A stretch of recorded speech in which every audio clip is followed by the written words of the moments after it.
Hey everybody, welcome. This is No Bones About Wrestling. I'm one of your hosts, Asa, and beside me here is the hostess with the mostest, Ms. K Fabulous. Kay, how are you doing? I'm doing good. How are you? I'm great. Are you in a patriotic spirit? I'm wearing blue accidentally, so apparently, yes. My heart knew that I needed to be wearing red, white, or blue. Yeah? So All right. there's Well, that.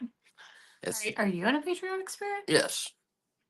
We're watching the Great American Bash 1989 WCW event.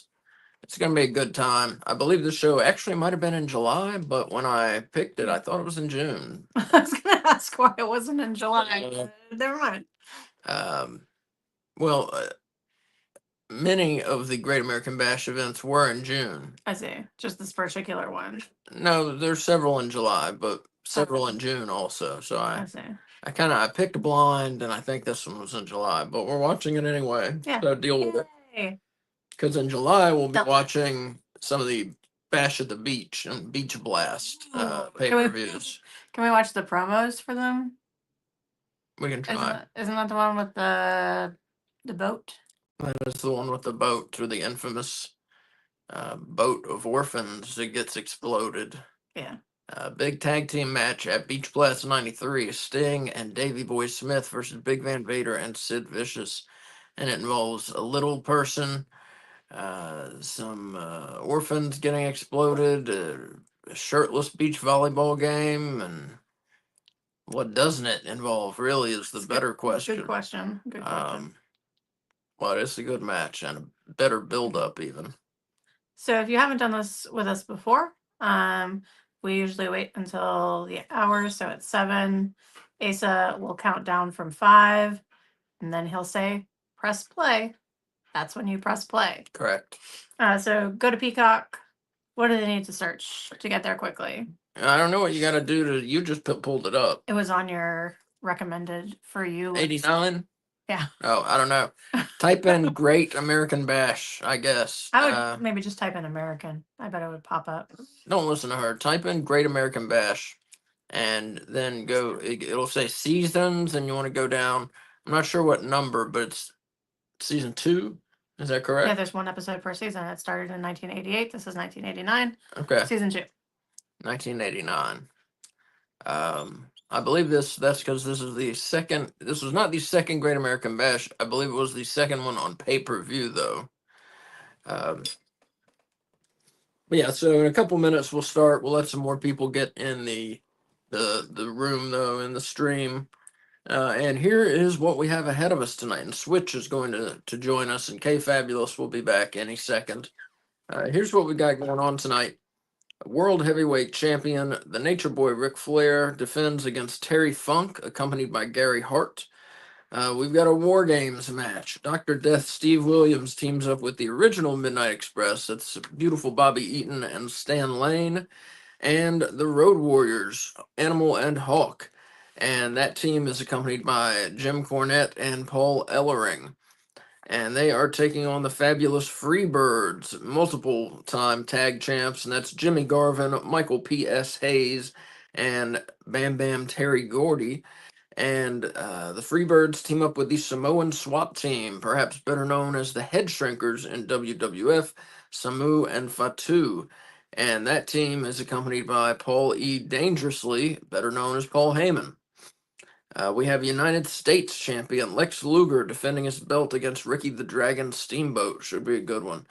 World television champion Sting, accompanied by Eddie Gilbert, defends the title against the Great Muta, accompanied by Gary Hart, of course, the legendary Great Muta.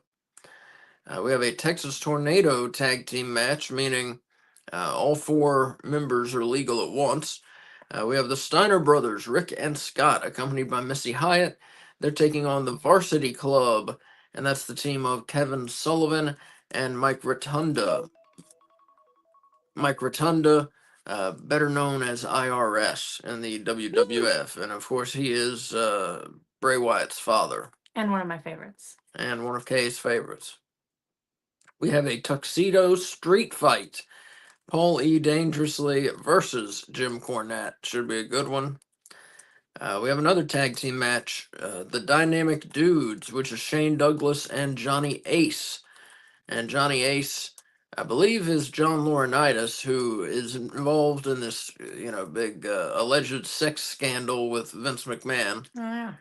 And he has agreed to give up McMahon's wrongdoings so he doesn't get involved in the lawsuit. Anyways, the Dynamic Dudes are facing the Skyscrapers, and that's the team of Sid Vicious and Dangerous Danny Spivey, and they are accompanied by Teddy Long. We also have Flying Brian Pillman versus Bill Irwin. And last but not least, we have a $50,000 Triple Crown 2-ring King of the Hill Battle Royal. What does King of the Hill mean? I have no idea. I need you to explain. I need someone to explain it. Hopefully they do. But it features Eddie Gilbert, Rick Steiner, Danny Spivey, Flying Brian Pillman, Dr. Death Steve Williams, Bill Irwin, Terry Gordy, Kevin Sullivan, Ron Simmons, Scott Hall, who is maybe known as the Diamond Stud at this point, Scott Steiner, Mike Rotunda, Sid Vicious, and Ranger Ross. So that should be an interesting Battle Royal. The show was from Baltimore, Maryland, and got a 1.5 buy rate, pretty good. Your announcers, Bob Caudle, very good, very underrated, and Jim Ross. And yeah, we're going to get started in just a few minutes. Okay, out of the lineup, what sounds like the most exciting match to you? War games. More games? War games, duh. Yeah. Who's the Ross person you said? Ranger Ross? Do I know him? I don't think I know him. You don't know him, and I forget who he is, honestly, so we're going to find out together. For those of you that just joined us, because we're at 7:02 right now, in just a minute, we're going to start. So you need to go to Peacock, unless you happen to own on VHS or DVD, The Great American Bash from 1989. And on Peacock, search Great American Bash. And you're going to season 2, which is 1989. And then we'll do a 5-second countdown, and Asa will say... And get it paused. Firstly, get it paused at triple zeros. Yeah. And then he'll count down from 5 and then press play. Very shortly. Yeah, it's 7:02. We'll probably start right around 7:05, but I will do a countdown. So yeah, what about you? What are you looking forward to the most on this? War Games. War Games. Yeah, War Games is my favorite match that the NWA/WCW did every year. Mm-hmm. This one, I know I've seen it, but I don't remember how violent it is. This is War Games 4, I believe. The first 3 are pretty violent, a lot of blood. So the way it works, it still works the same way today, I think. I think NXT does it now. I'm not sure. I was just about to ask, how did that work when WCW and the NWA separated again? Like, I know WWE does War Games, but can NWA also do it? Because they own part of the copyright, I would assume. I have no idea. Okay. No idea. Just curious, because they started it, didn't they, NWA? Technically, yes, but Dusty Rhodes started it. Mm-hmm. So I'm not sure if the idea went with Dusty Rhodes or what. Okay. But I guess they could, because we've also seen AML, our local independent promotion. We saw them do a War Games too. They don't call it that. They call it Acts of War Games. Acts of War Games. Acts Yes. of War Games. But so one wrestler starts in the ring for one team, and then one comes in for the other team. Then another comes in, so you got a 2-on-1 advantage. Then another comes in, so it's 2-on-2. Blah blah blah blah blah, until you got 5-on-5. That is when the match actually starts. And most War Games only end by submission or surrender, which is the same as submission, but you don't have to be in a hold. But submission or surrender is how you win. No pinfalls. You have to beat somebody to death to win the match. And so it's generally among people who have a quite a feud going with each other. It's like Blood and Guts, right? Exactly. Blood and Guts is kind of AEW's version of War Games. That's how I see it. Yeah. So we're going to start in just about 1 minute here. And as I said, Switch is supposed to be joining us, so hopefully he does. But yeah, get Great American Bash 89, get it pulled up. All right, and we're about to start. And get it to triple zeros. Okay, are you about ready? I'm ready. All right. And go ahead and pull it up, triple zeros on Peacock. You should have it pulled up by now. And we're going to start in 5, 4, 3, 2, 1. Press play. Welcome to Baltimore, Maryland, and the Baltimore. He said it like you say it. Baltimore. Maybe at some point tonight, Asa will do his horrendous Baltimore accent for you. Already did it. Just for the word Baltimore, that doesn't count. He watches a lot of John Waters movies, and so all of his Baltimore accents come from characters in those. Been thrown out of my own home.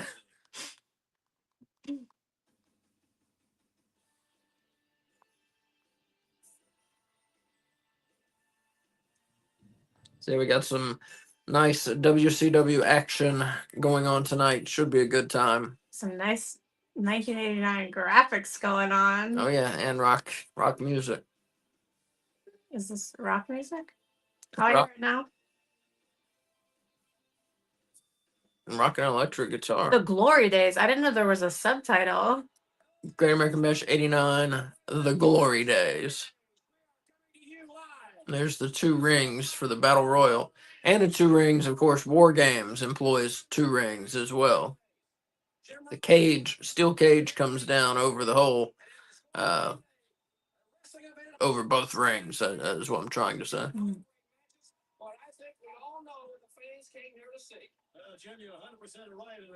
Came here to see motherfucking War Games. It's weird that they. I want to see if they explain the Battle Royal. Oh, this is presented in the most complete form possible due to original production technical difficulties. So we'll see what that means. If something got cut out or what. Kevin Sullivan and Mike Rotunda with crowns for some reason.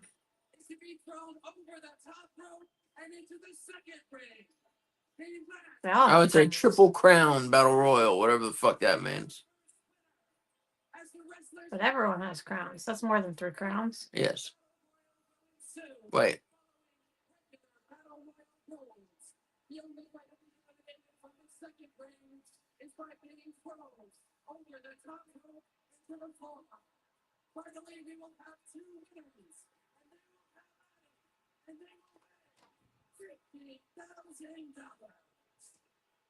I didn't understand.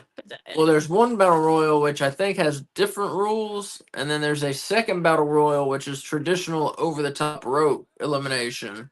Oh. And then we'll have 2 winners.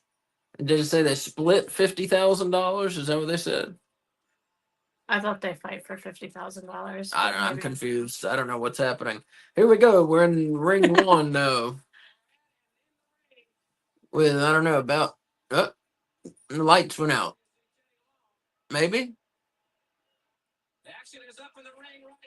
And the video is fucked up. Technical difficulties. Yeah, here we go. We're getting it on with the Battle Royal though. About maybe 20 men in there.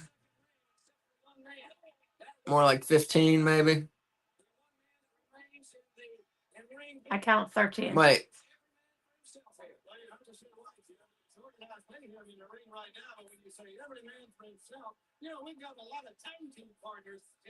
I thought they were explaining it again. I'm sorry. It's okay.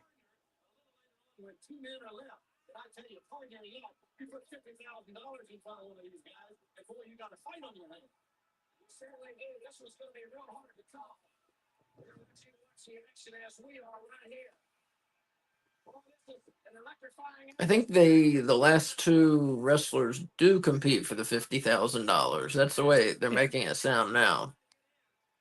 But I don't. So like what confuses me is the second ring portion of it. I don't get Are it. those just all the people that got kicked out the first time? I have no idea. Yeah. If any of you watching.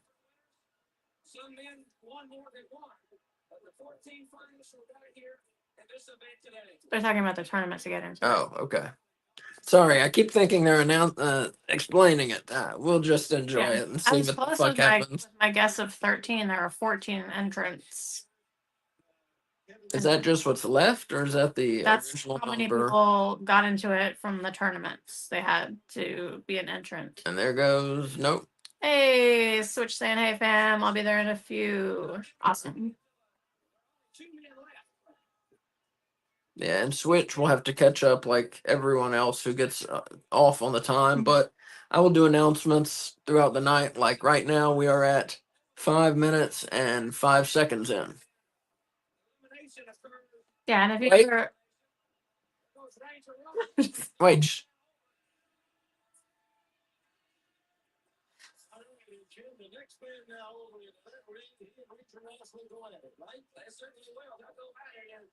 The object of the game is to eliminate your opponents.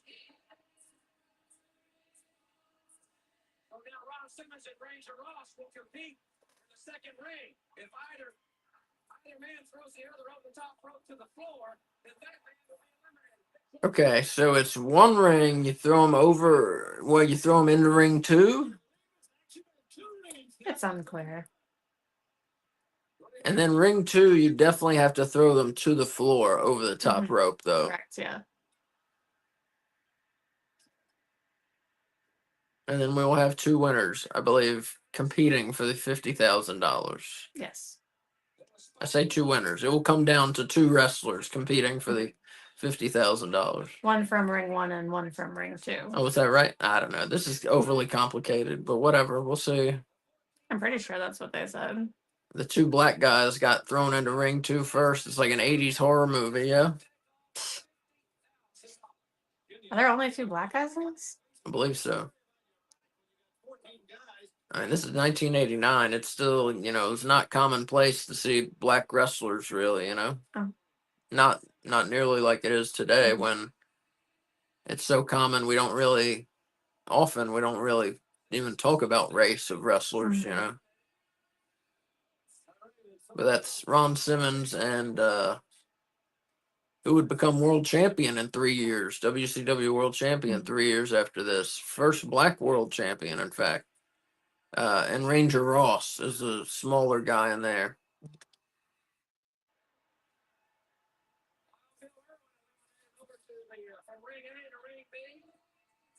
And that's Terry Gordy, the bigger guy, the fatter guy.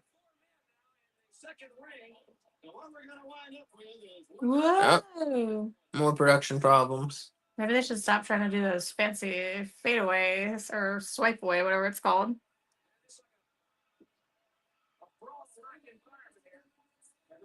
Danny Spivey with a power bomb on Ranger Ross. So none of these guys are also in War Games, right? None of these guys are. Okay. Oh no. Because Terry Gordy, I feel like, is in the Battle Royal here. He is in War Games. He's one of the fabulous Freebirds. Oh, okay. He may be the only one. Who's that fucking idiot on the top rope? I don't know. There's Sid, baby. Going at it with Flying Brian. There's a mismatch. I am for Flying Ryan Oh, yeah? for the whole thing. Who are you for? I gotta be for Sid. I like Sid. I hate Sid. I like Sid. He tried to murder Arn Anderson. Allegedly. Allegedly. And so I allegedly hate him.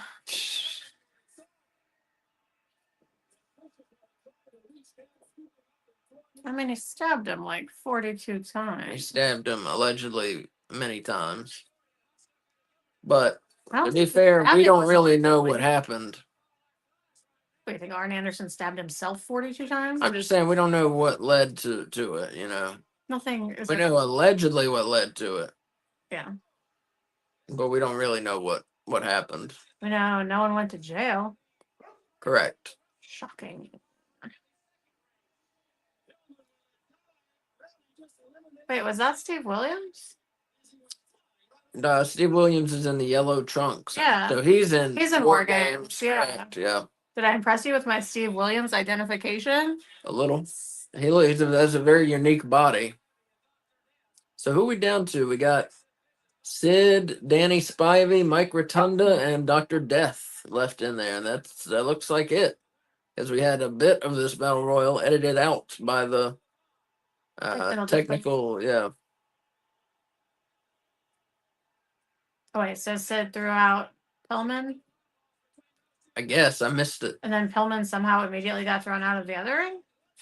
Oh wait, Mike Thoughts? Rotunda. I'm for Mike Rotunda. Man, I thought Sid was in the second ring already. I don't know.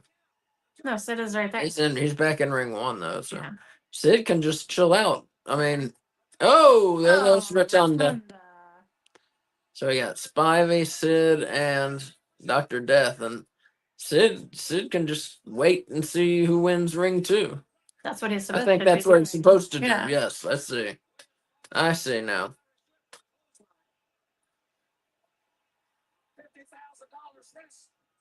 And Sid's tag team partner, Danny Spivey, and the Skyscrapers there.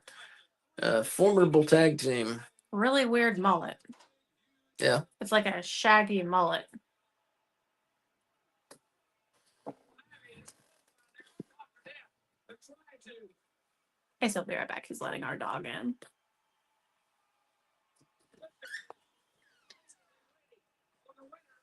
Because she's a princess.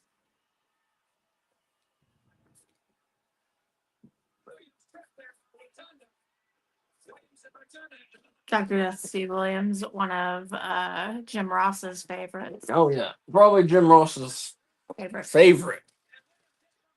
Played football. I believe played football for Oklahoma, and that's Jim Ross's favorite college. He was injured in Brawl for All Mm-hmm. and never quite recovered. Yeah, that was 1998, I believe. It was like a career-ending injury, wasn't it? Or he just never wrestled the same. I'm not sure if it was career ending, but it was a bad injury. Wait.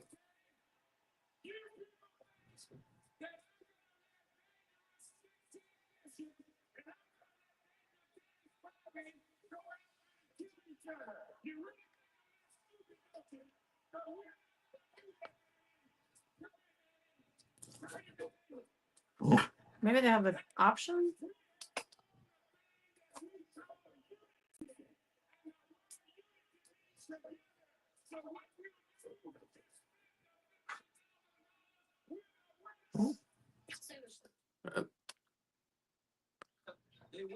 Got worried that was our dog for a second.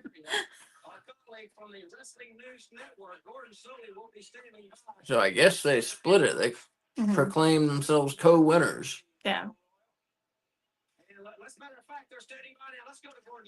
Sorry about the technical difficulties. That is on WCW, not us, as you see by the notes there. Very, very cool move on your part. Well, let me say something to you, Mr. Gordon Soley. I've told you, I've told the people, and now I've proved it, that I've got two of the most vicious men in professional wrestling today. They're undefeated. They just won $50,000 right here and won the Triple Crown. Okay? So all we're waiting on now is Ricky Steamboat, the Steiners, Ric Flair.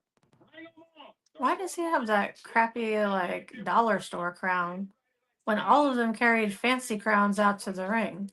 I don't know. Your partner, because we're gonna take care of everybody in the NWA. Jim Herd doesn't like it. The NWA doesn't like it, and I know he's missing some teeth. we're the winners, number one, and we're gonna take care of each and every opponent that we step in a ring with. And don't you people forget it, we are the best. Thank you so very much, Mr. Theodore. Long time to go back to the ring for more action. How long has he been in wrestling? It's the late 80s, so he was very new to WCW at this point. Okay. And there's Bill Irwin in the ring taking on Flying Brian Pillman, his second match of the night. Both of their second match of the night so far.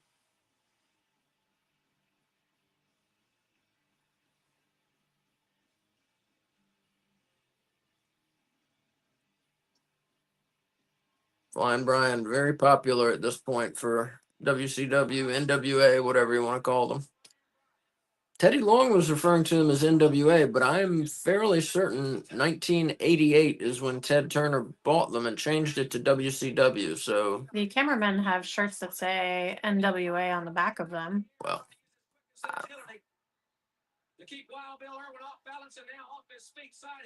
it's like giant letters. I'm pretty sure I'm right though. There but you all the go. belts are still NWA titles. Hey. Hey, they're switched. What's up? Hope you weren't waiting long. Sorry, I didn't see you there. No, he just Oh no, I popped up. just popped up, man. Yeah, All right. I was watching. So for Switch, and for those of you who are just joining us, watching Great American Bash '89, we are at 15 minutes 15 seconds. Oh, that was almost on it. I was at 15:05. Oh, there we go. Watching There Flying we go. Brian and Bill Irwin I love Flying Brian. because he's hot. No, because he's really good at wrestling. He's very good. Him being attractive is a bonus, but I care about wrestling more than attractiveness. Unless it's Rick Rude, and then whatever. But he's good at wrestling, so it doesn't matter. I say. Rick Yeah. Rude is like a like natural like anomaly. Yeah. Yeah. He looks like he's like a perfected clone of a human. It just like weirds me out in the weirdest way. He's great. Like I feel like scientists should have studied him. He has like the world's tiniest waist, and then his shoulders are like he's like an upside down triangle. That's some steroids, girl. Yeah, I know. Which allegedly led to his early death, very early death. Yeah, I think he was on like 40 something when he passed. Yeah. But you know, a lot of people that's like around our age, like our parents, when you talk about wrestling, the first person they go to is Rick Rude. Oh, really? Yes, like my girl's mom, you talk about wrestling, she likes Rick Rude. My mama, she'll bring up Rick Rude first, and then she'll start naming her favorites. He was an attractive man. A lot of women, Yeah. like Rick Rude. That's for sure. When he comes out, the roar of the crowd is overwhelmingly female. And his song when he was WWF used to be the stripper song. You remember that? Yes. Really? Yeah, it was like bum, bum, bum, Uh-huh. He's got as much quickness and agility as anybody in professional wrestling right now. Things are predicted for this young man. And just think, this guy was, I think, a nose guard in the NFL. Mm-hmm. Flying Brian. He's talking about, yeah. Never heard of. What is that? What's a nose guard? The nose guard, he's a defensive player that lines up over the center on offense. So he's like right on the line, in the middle of the line. Mm-hmm. Okay. Which he would be very small to do that. Yeah. They usually have big, meaty guys right there. Mm-hmm. But yeah, Pillman was athletic as I don't know what before that accident. Yeah. Oh, did he have an accident? Yeah, he had a after he left WCW, he had went to ECW, and I think on his way to WWE, he was in a bad car accident, like tore his leg and ankles and stuff all up. So that's why when he first got signed, you didn't see him wrestle a whole lot. He would just come out and do like promos and stuff like that. So for like the first maybe year of his contract, he didn't really do any wrestling. And even when he did start wrestling, it wasn't the same as how he is right now. Oh. And I think he That was was some great information. allegedly hooked on pain pills after that, I believe. Yeah. So that's sad. Yeah, I want to say they did a dark. I can't remember if they did a dark side of the ring of him. Yeah, they did. They talk about it, and that was a good episode. I forgot about a lot about that accident. one. I knew about the getting hooked on painkillers, but I just kind of had assumed that it was from regular wrestling injuries. Yeah, they was like that accident was bad. He should have lost his leg. They told him he shouldn't never wrestle again and stuff like that. Slamming Flying Brian's head into the top turnbuckle. A snapmare takes him over. Right into the reverse. So I don't have a wrestling shirt on tonight, but I have my Reading Rainbow shirt. I can't do anything. Take a look. It's in a book. A Reading Rainbow. Reading So Rainbow. I have upgraded. Oh, What you got? Nice. Got a Stone Steve. Cold Steve Oh, Austin. nice, nice. 16. There you go. I'm just wearing blue for the Yeah. Great American Bash. There Yeah, you go. whatever. So I'm wearing my Reading Rainbow. Just I announced it the other day, but just to let everybody know, we're starting a segment next week that's going to be called Wrestling Rainbow, where I'm going to review some of my favorite and some of my not so favorite wrestling books and tell you if they're worth your time. You should do some magazines too. And some magazines, yeah. So we'll yeah, look for that next week. We'll have announcements everywhere all about it so you don't miss it. But it's something we're starting next week and hopefully you'll enjoy it. Just little, 5-minute, 10-minute reviews, something like that. So let me ask you something with that. Have you because like my thing back in the day when I would go to like Blockbuster, Video World and stuff, I would look for the what was it? The wrestling documentaries on certain people. Like they would have one of Mr. Perfect, maybe Jake the Snake. Have you ever compared the books to like any of those? If you've seen any of those wrestling documentary tapes? That's a good question. No, I've not. Okay. That's a good idea though. Yeah, I've seen some, obviously I've seen some documentaries, but I don't think I've read too many that cross over. I read a book about Nitro that obviously a lot of that crossed over with the special Who Killed WCW. Well, especially Yeah. because the author was like in the documentary a lot. Right. Yeah. But that's probably the only one that I've really seen crossed over. I've seen a lot about Hulk Hogan, and I'm reading his autobiography right now, Okay. but not a lot of other crossover. So a Mick Foley tape, I think it was called. Three Faces of Foley. Yep. I saw that tape a lot of times. Yeah.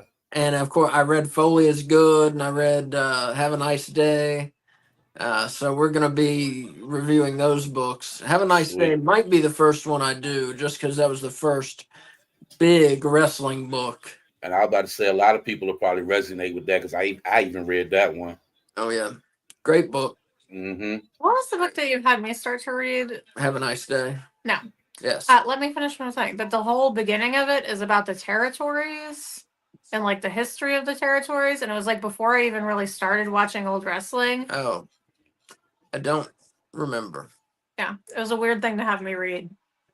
You should read Mick Foley's book, though. Yeah. You would love it. I've started it. Yeah, but you should actually read it. You would love it. It's all about his journey. I mean, it goes from the Indies, follows him to WCW, ECW, WWF. Just, funny stories, fucked up stories, just great stories. It is a phenomenal book. Have a nice day. I You like to read talk about a multiple good books at a storyteller time. too. Yeah.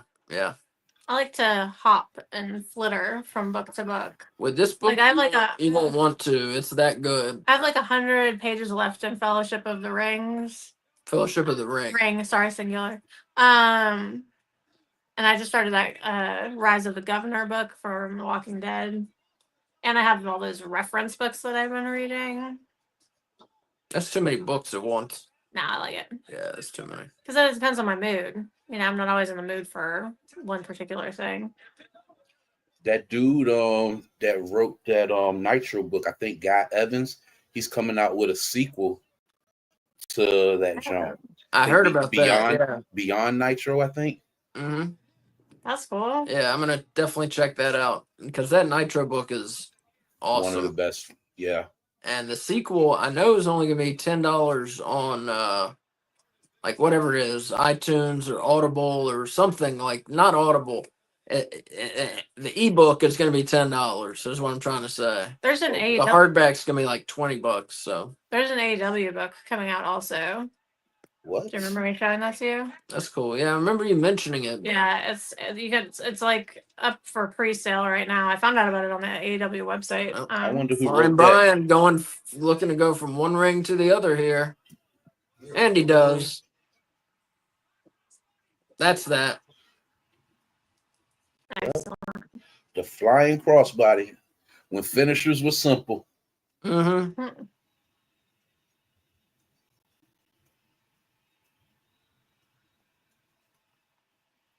Because that dude had a whip the whole time, and I'm just now noticing it. I don't know about the whole time, but he brought it to the ring with him. Oh, I okay. believe his name was Cowboy. Nah, It that's was- Brian Pillman. I believe it was Wild Bill Irwin. I think might have been his nickname. I can't remember for sure. I know his last name was Irwin. Yeah, something like that.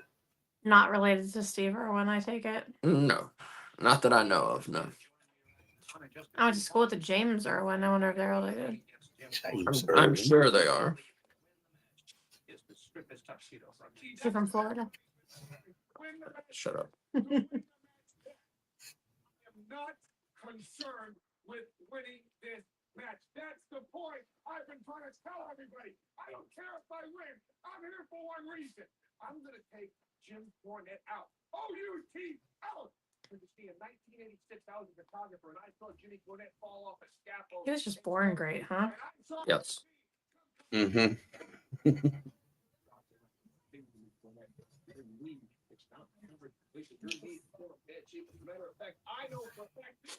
He's like Dylan. You know how some people are just born with like the magic? He's born with the magic.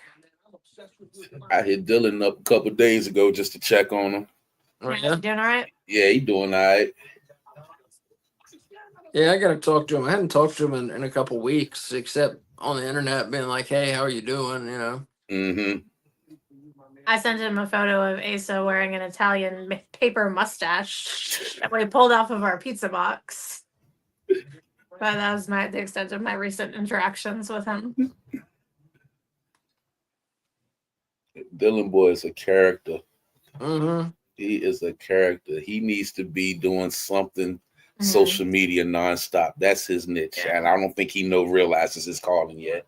Mhm. Yeah. Well, he's like super crazy busy this time of year. It's like Yeah, that's what he was saying.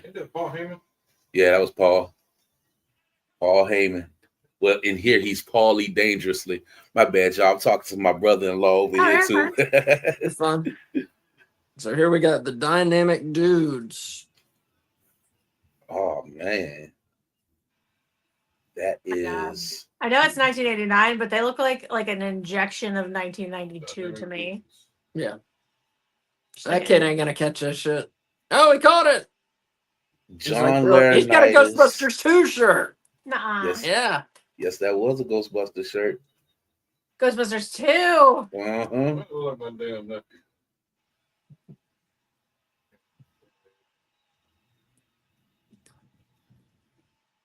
Good God Almighty, the dynamic duo. That's pretty fun, the whole frisbee thing. People Mhm. love it when you throw them stuff. There's a guy at AML that throws oatmeal pies into the crowd. Pies. He comes out with like a box of like Comes out with several several boxes. boxes of oatmeal pies. He like stacks them in the corner of the ring. Oh shoot! Was y'all ever Pee Wee Herman fans? Yeah. Yes. Oh my goodness! I just watched this documentary on him. Oh, But the they one on just- Max? Yes, We haven't watched that yet. Is it good? you're gonna love it. Oh, You're gonna awesome. like. Oh, awesome. I love Pee Wee even more now. Even Awesome. more now. Awesome. Yeah, y'all just gotta watch it. It's 2 episodes to it.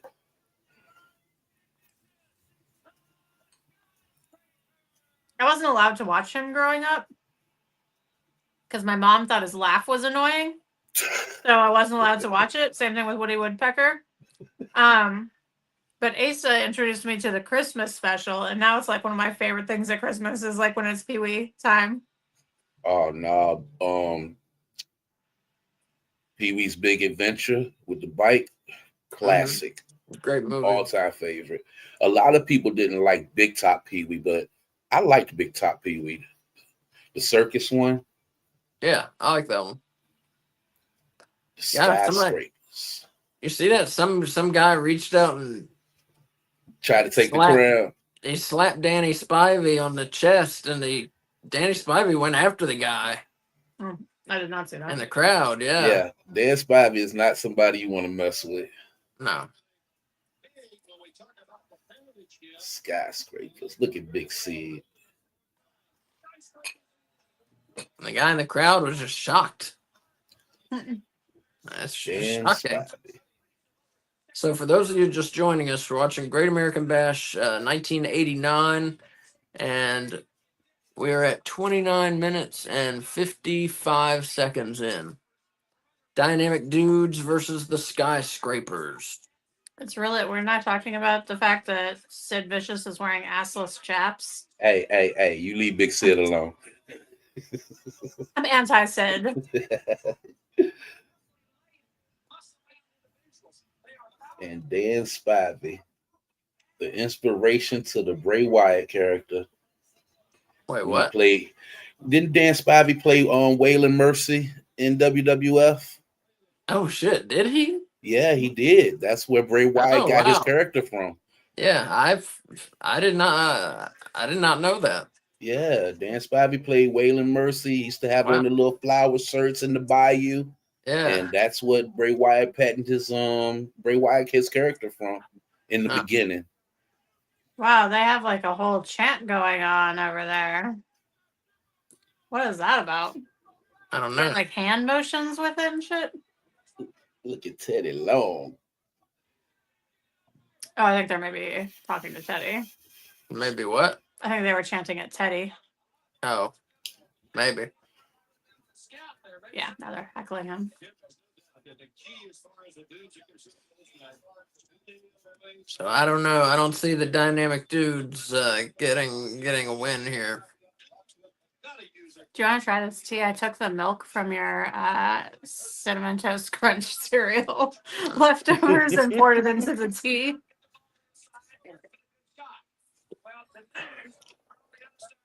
Not bad. Yeah. Not bad. I saw it and I was like, I don't want to waste that milk. So just added it to my tea. There you go.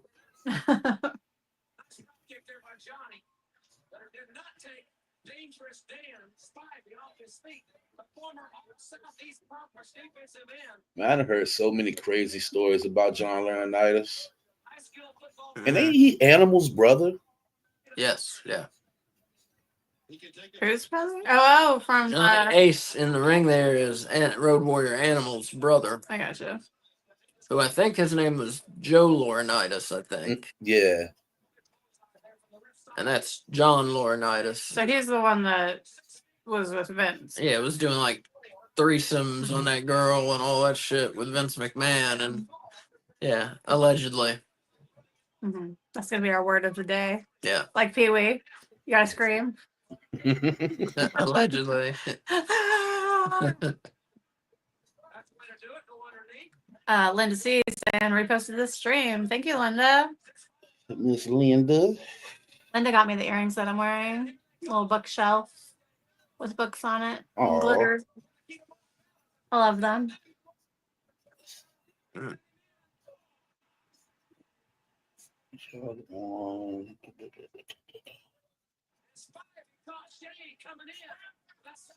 The Skyscrapers split the win for the King of the Hill Battle Royal to open the show.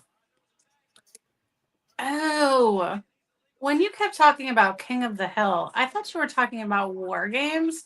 No, And I did not understand what fucking King of the Hill had anything to do with it. no. It actually makes sense in this in that context Yeah. then. Okay. Yeah. I think technically it was called the $50,000 double ring triple crown King of the Hill Battle Royal. I believe is. I don't know who They came up with couldn't, that. couldn't decide on a name, so they're Yeah. like, let's just name it all of these ideas. Yeah.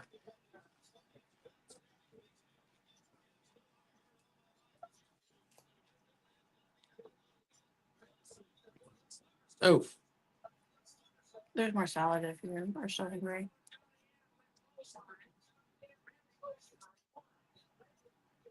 so for those of you just joining us, we're watching Great American Bash 89, and we are 34 minutes and 18 seconds in. Watching the Skyscrapers and the Dynamic Dudes. This is 89. Taker came to WWF in what, 90? So this was the team after Taker left? Because I know he was part of the Skyscrapers, but I can't remember if he was with Sid or with Spivey when he was with them. I think he was with Spivey. Okay, so I think Sid so. replaced the Taker. I think so. Okay. So Stephen Rocliffe saying, "Yeah, that's Vince Gilligan." Who is Vince I Gilligan? don't know who Vince Gilligan is. We don't know who you're talking about. Yeah. Feel free to let us know. Yeah, that name rings a bell, but I can't say. Is that the ref? I don't know. Name rings a bell, but I can't say I know who that is.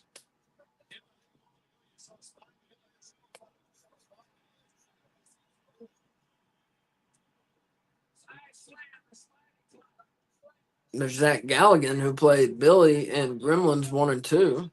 Vince Gilligan is an American screenwriter. Oh, wait. Vince Gilligan did the X-Files and, right? Breaking Bad. Yeah, okay.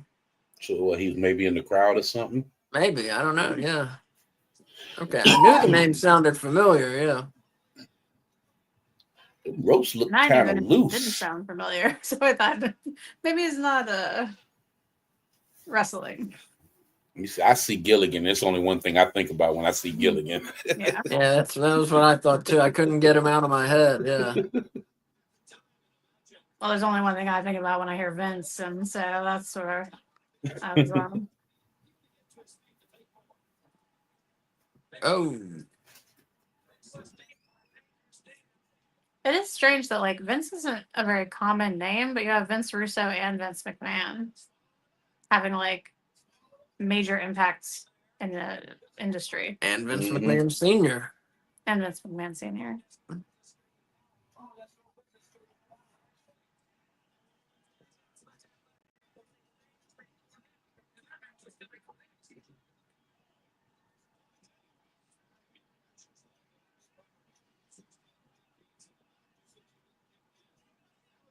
Wait, am I Vince Gilligan? What does he look like? Oh, you're Vince Gilligan. I'm Vince Gilligan? I don't know. I think I might be Vince Gilligan. Yeah, I also think you might. I might be Vince Gilligan. What in the world? I just saw the picture. I think I might be Vince Gilligan. That's pretty funny. See, you should have did that. Now I gotta look at it.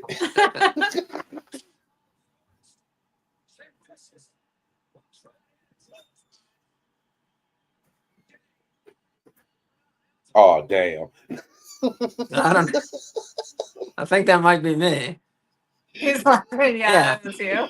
Oh, you gotta Nice one, sing something Steven. now. You gotta sing something now, bro. Yeah. Oh man. Oh, that was good. I just figured that out. Yeah.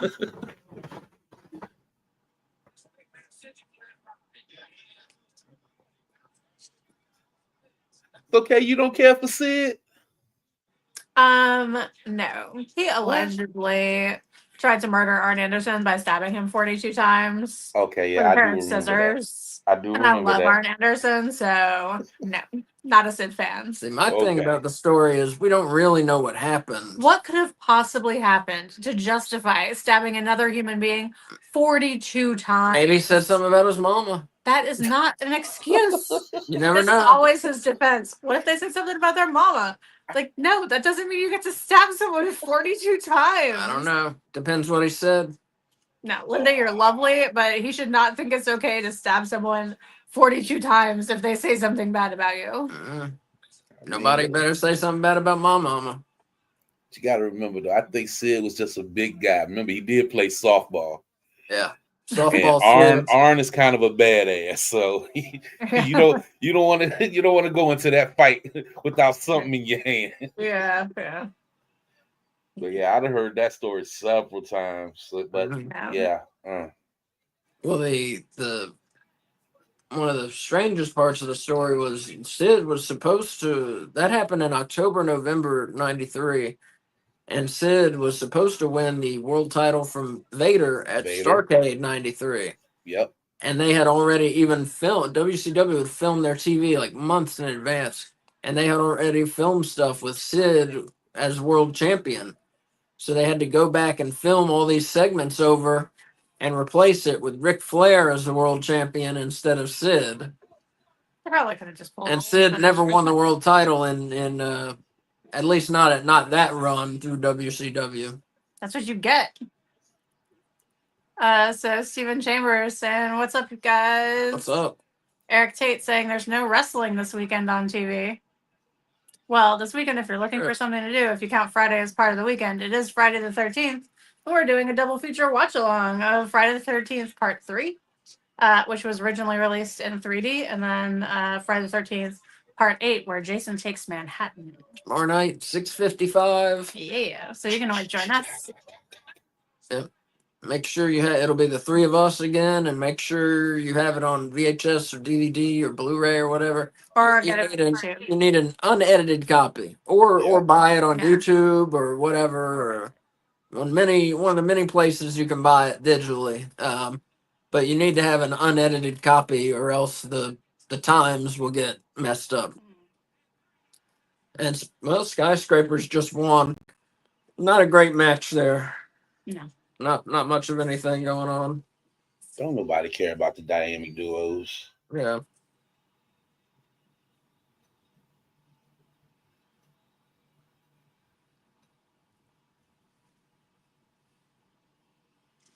But the Skyscrapers won the Battle Royal and then beat the Dynamic Dude. So big winning night for the Skyscrapers.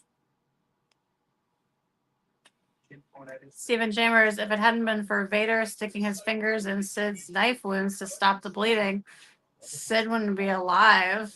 Oh, I've never heard that I part of also it. never heard Wow. that part of it. Yikes. So you don't fuck with Arn. Yeah, they got down back in the day.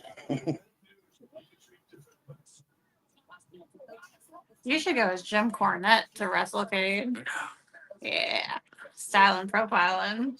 Look at that. In that tuxedo. Yes. Tennis racket and all. Yeah, that'd be awesome. So for those of you just joining us watching Great American Bash 89, we are 42 minutes and 5 seconds in. He's got like Jeffrey Dahmer glasses, red bow tie. You already own a red bow tie. That's true. Clear skin. That's movie night. Could be a movie. That's you, Dr. Alado Tesla. Skin alert. You have tried to take when I'm 6 feet under you ain't man enough to He's excellent. Hmm. They had such good managers. Jim Cornette needed to get physical and needed to win a and brother, it's right now, and I'm gonna do everything I got. And part of it's gonna be for me, but part of it's gonna be right now. And I'm working things that I've done. And said, Jim Cornette, we're on your side. For the ring, and let's hope it's not the end of the career.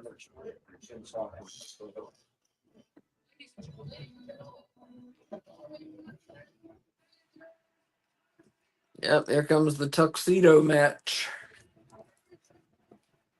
Oh, was that his tuxedo? Yes. Oh my god.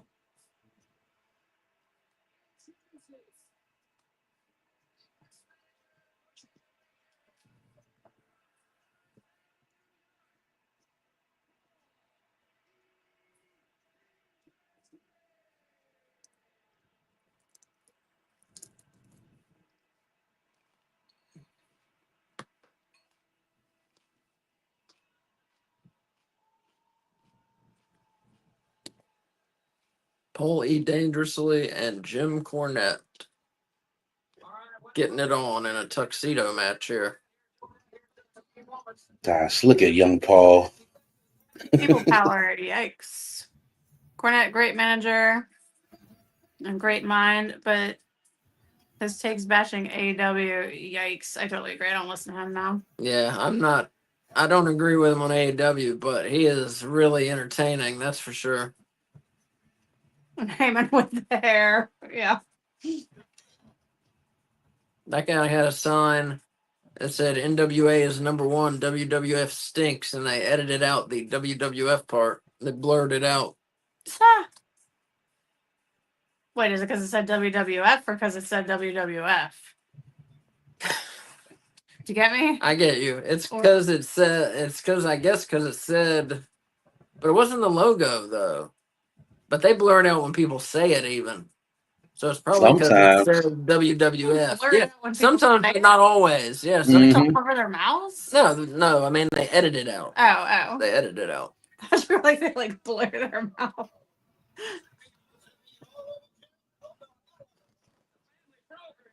Oh, he's just going to choke him right away?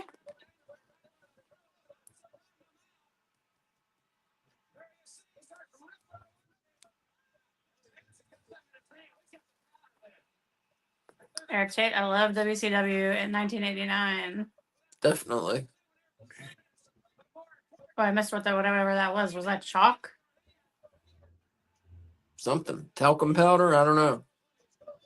Paulie is hitting. Jim Cornette hurt his knee in the Skywalker's match 3 years earlier at Starrcade. Well, 2.5 years earlier at Starrcade 86. He fell off the scaffold and actually really injured his knee for life Yes. in that. Well, he didn't fall off of it. That was part of what was supposed to happen, right? Yeah, but I mean, when he fell, he Yeah, injured his yeah, knee. Yeah. Somewhat feminine line. I love wrestling.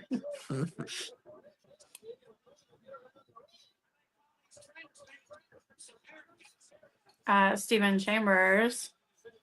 Cornette really did have knee surgery and issues Yep. due to the scaffold match against the Road Warriors. Mhm. Yeah. Yeah, we just watched that like 2 days ago or something. 2 or 3 days ago, yeah. Was that on the Best of Starrcade? 83 through 87. 83 or 87. Yes.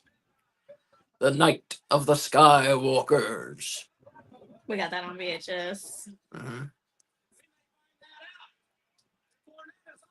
We haven't finished that tape yet. Oh, yeah? Mm. Oh, I didn't realize that. Yeah.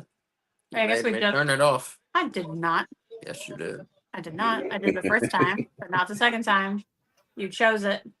You made me turn it off. That is a lie. A blasphemous lie.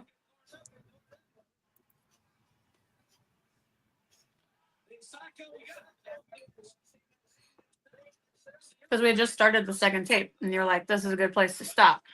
That's not what happened at That's what all. happened. That's No, what happened. not even close. We watched most of the second tape, and then you asked me to turn it off. Mm-mm. Yes. That's not how I remember it.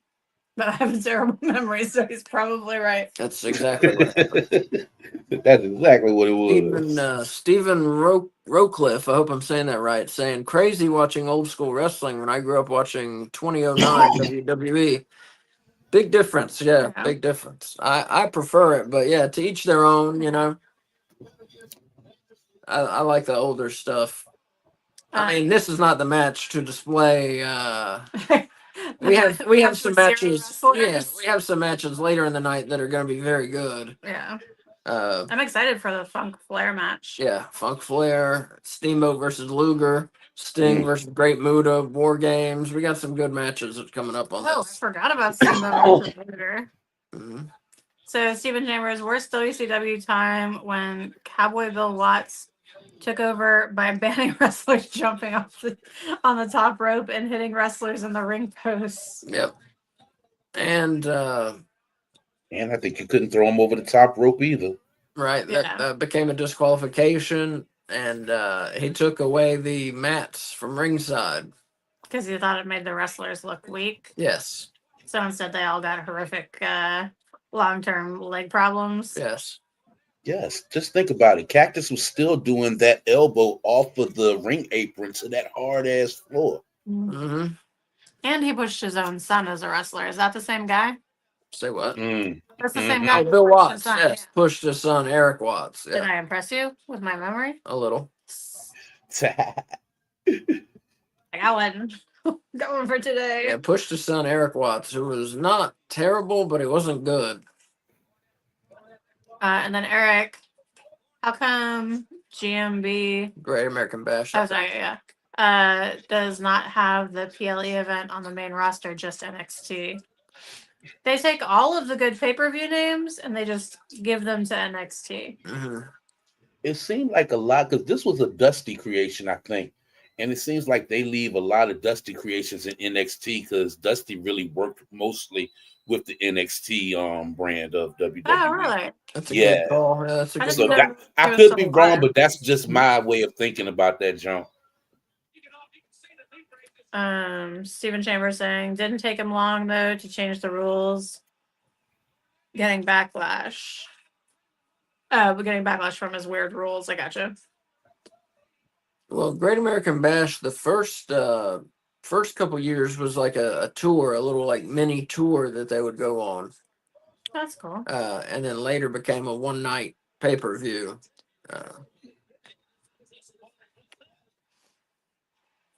Look at Jim Cornette laying in the rights. Yep. The Grandstander. Welcome back. Welcome back. 19. So, do you know what the Grand Strander? Do you know what his name mean? What I think his name means? No. So you know the part of Myrtle Beach where everybody is? Yeah. That's the Grand Strand. Oh. Yeah. I read it as Grand Standard. Grand Strand. Yeah, you're right. So I think he's from that area. That's cool. That's my guess. He can tell me if I'm right or wrong. 1989. Well, he said his last thing was Clayton, North Carolina. Where is that? Is that by the beach? Clayton. Because remember I he said there forget. was a show that was coming. in Yeah, I July? forget.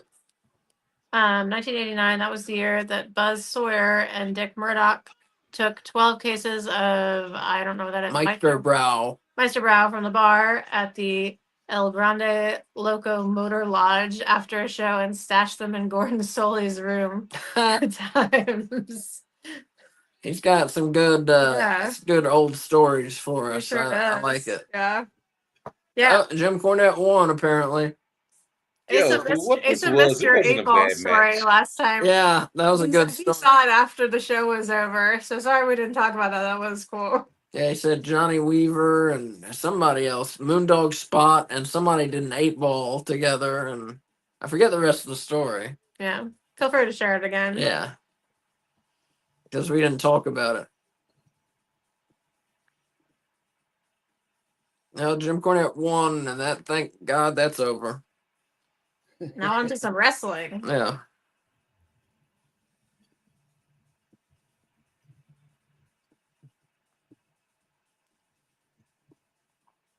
The crowd was definitely into it, but yeah, that wasn't much of anything. Bam. Oh, Alexi. Man, Paul Heyman has been putting in work for years. Yeah. Guys, think of AEW last night. I thought it was pretty good. I enjoyed it. I gave the show 4 bones out of 5. I need to finish the show. I went to bed. Switch, I think, gave it 3.5 bones out 3.5 of 5. because I had a lot of matches at 3.5 on my notepad, so I went with that. But yeah, it wasn't it. a bad show last night. I was disappointed about not getting a finish to the Swerve and Will match because it was so freaking good. Gosh, it was so good. That match was awesome, yeah. The Grand Strander saying you are correct, sir. Dirty Myrtle. Yep. Clayton NC is just outside of Raleigh. That's right. Okay, Yeah, that's right. 4 hours of AEW is too much. I agree. It was too much. We were tired by the end of it. We were struggling last night. Yeah. I think KK left us at about 11. Yeah. I did. But like the week before, I didn't feel like it was too much. I felt like it went by quickly still. Yeah. Stephen Chambers saying collision matches were 50-50. How did Thekla and Queen Abinata we found go? out it's Tekla. It's Tekla. It's Tekla. Yeah, we did find that out. It was not great. It was not great. Oh, it was not great? Yeah. And it wasn't because of Tekla. No. And Queen Aminata, something I saw, I didn't notice last night, but I saw today, after, Tekla submitted her in the death trap hold, Queen Aminata got up right away, like no-sold it, and walked to the back immediately. Like, didn't stumble to the back or limp to the back, just straight up walked to the back. Just walk to the back. Yeah. So I don't know what that was about, but Not in a Somebody different coming in watching taking her spot. AEW pay-per-view. I feel like AEW pay-per-views are on a different level. That I can Yeah. watch 4 hours Yeah, of they step fairly it up easily. more. I agree. They step it up more on the pay-per-views than And there's not like talking and like signing of things. It's Yeah. just like match.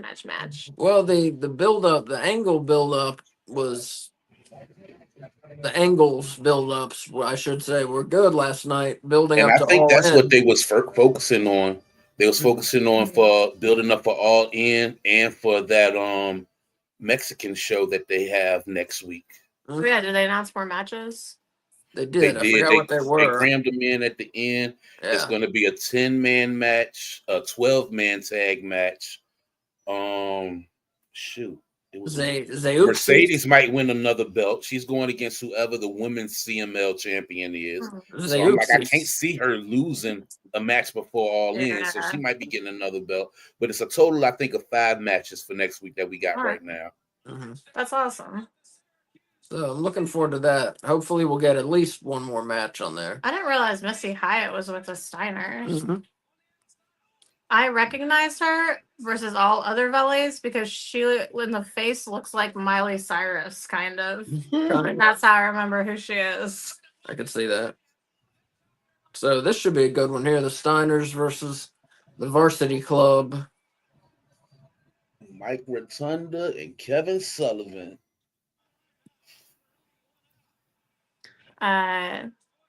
Stephen Chambers saying 10-man tag Death Riders and Bucks versus Ops, Swerve, and Osprey. Is that for next week? Yeah. Yeah.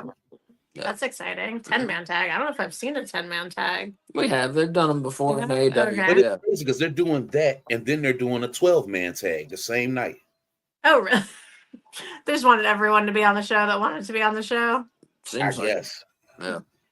Oh, then you have FTR versus the father and son team. I forgot. Yeah, Atlantis and Atlantis Jr.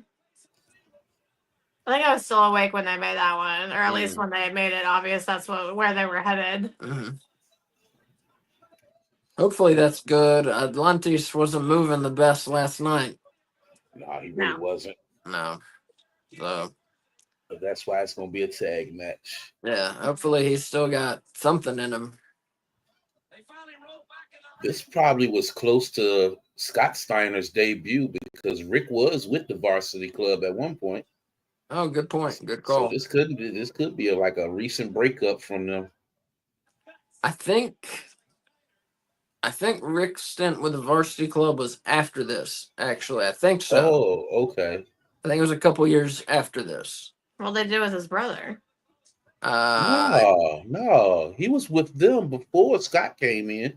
Really? I swear it was after. Yeah, he was with them before Scott came in, and then they brought Scott in, then he left. Yeah, I'll take your word for it, but I don't know.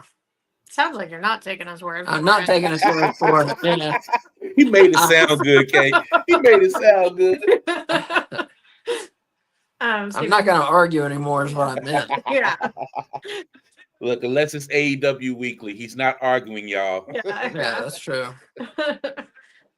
Scott Steiner's first year, according to Steven, in '89 before he got better. Yeah, he improved a lot very quickly. Scott Steiner did. And MJF versus Mystico next week. He's the first Sin Cara in WWE. Mm-hmm. That should be a good one. I think that was the only official match when I went to bed last night. Mystico. Okay, they was cramming everything in the last minute. First off, they didn't give the main event no time at all.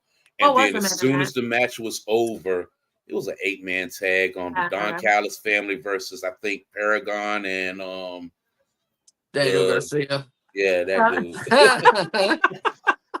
That dude. But yeah. And like as soon as the match was over, they might have had like a minute left. And then they started cramming like 3 other matches on the screen real quick.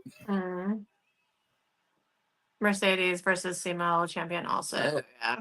Kevin Sullivan got hit in the dick. Are you going to show off your satanic Kevin Sullivan? If you go get it. It's over there. I see it. I'll be right back. What we got going on here? Got a little satanic Kevin Sullivan. So for those of you who don't know, Kevin Sullivan came out of Florida, the independent territory, and he used to do a satanic gimmick, and he had Yeah. people with him, and they were like possessed by the devil and stuff like that. But I found at one of our independent shows, I found this Kevin Sullivan little action figure here. Wait, let's It's a go. doll. Don't pretend like a it's doll. not a doll. Oh, it's one of the early ones too. I thought you was gonna get the one with the lightning bolts, like Nitro, early Nitro days. I don't know. That's back in the day, Kevin Sullivan. Yeah. Nice. Kay said, "Don't act like it's not a dog." That's fucked up. So fucked up, Kay. It doesn't. Its arms don't move. That's a doll. Oh, we just missed. The Steiner brothers just won. I missed what happened. Stephen Roqueliff saying, my favorite old matches to watch are anything Steiners and anything Taker. Stephen Chambers saying Prince of Darkness, Sullivan with Nancy Benoit. Oh, yeah. Yeah, for those of you who don't know, oh, shit, I'm sorry. Kevin Sullivan was with Nancy Benoit, what she became, and there was a feud with Chris Benoit, and in the feud, Chris Benoit stole Kevin Sullivan's wife, and then in reality, Chris Benoit stole Kevin Sullivan's wife, and that's the wife that Chris Benoit murdered, when he killed himself and killed his family. So that's a real fucked up story there. And Kevin Sullivan wrote the storyline. Yeah, right. Did Sting steal Animals look? A little. Yeah, I don't care for that. Talking about this is just not a last minute thing. There's hot stuff. Eddie Gilbert. Stephen Chambers says Insane Feud. Yeah. Eddie Gilbert? Eddie Gilbert. Eddie Gilbert. Learned a lot of stuff about him on that Dark Side of the Ring too. I didn't know. Yeah, I haven't seen that one yet. I gotta catch up. Yeah, they did one on Eddie Gilbert. Yeah. He's not Gilbert. No. Okay. I think now we got the World Television Title match. Yeah.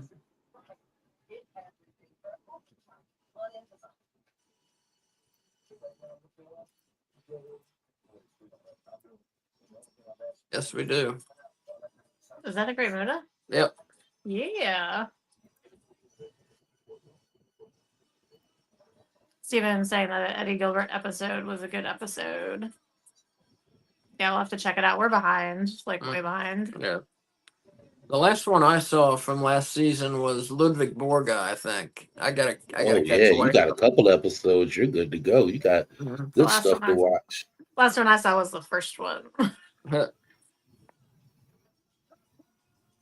Daphne Tearjerker, though. Yeah, Daphne's was but it was good. I didn't know a lot about Daphne other than the time that she was in WCW. I didn't know she had still wrestled after WCW, but yeah, that one was a tough one. I heard, a lot of interviews wrestlers said everybody talk highly about Gary Hart. What'd you say? Everyone say what about Gary Hart? Everybody talks highly about Gary Hart as a manager. Like they put him on like one of the top 5s when it comes to managers. Wow. Stephen Chambers says Billy Jack Haynes, this dude needs shock treatment. Oh yeah, they did do Billy. That jump was it was intense to watch that one. It was intense to watch that. Yeah, they actually interviewed him from jail. Oh, jeez. For the Dark Side of the Ring jump. He had another name too. What was it? I can't remember. I just know him as Billy Jack. That's all I've ever known him as.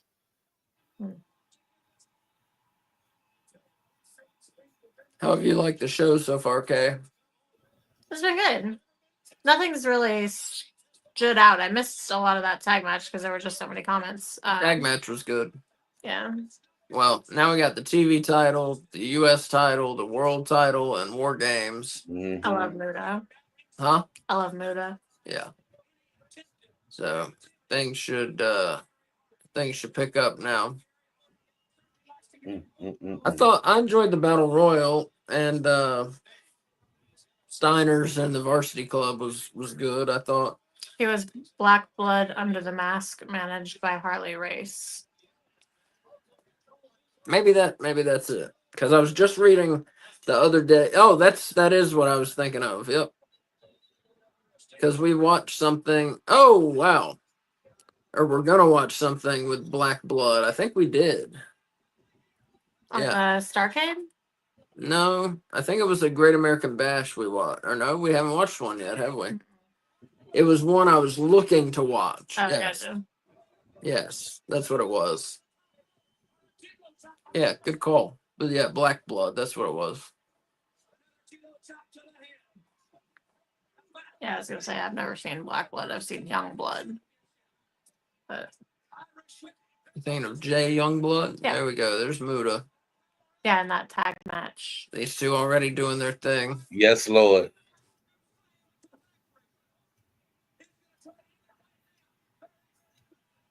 Two oh wow. Look at that. Two future world champions here. Didn't know Celebrate didn't connect. There's no selling. Yeah, that was Sting's thing back then. He'll fire up and no sell. Mm. Oh, That fence is held together with painting tape. I believe it. That doesn't seem safe. That's like the easiest tape to tear. Masking tape would have been stronger.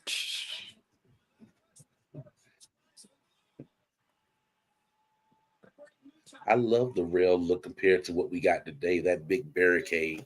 I love the rail look around the Yeah. ring. Super Invader Under the Mask is Hercules.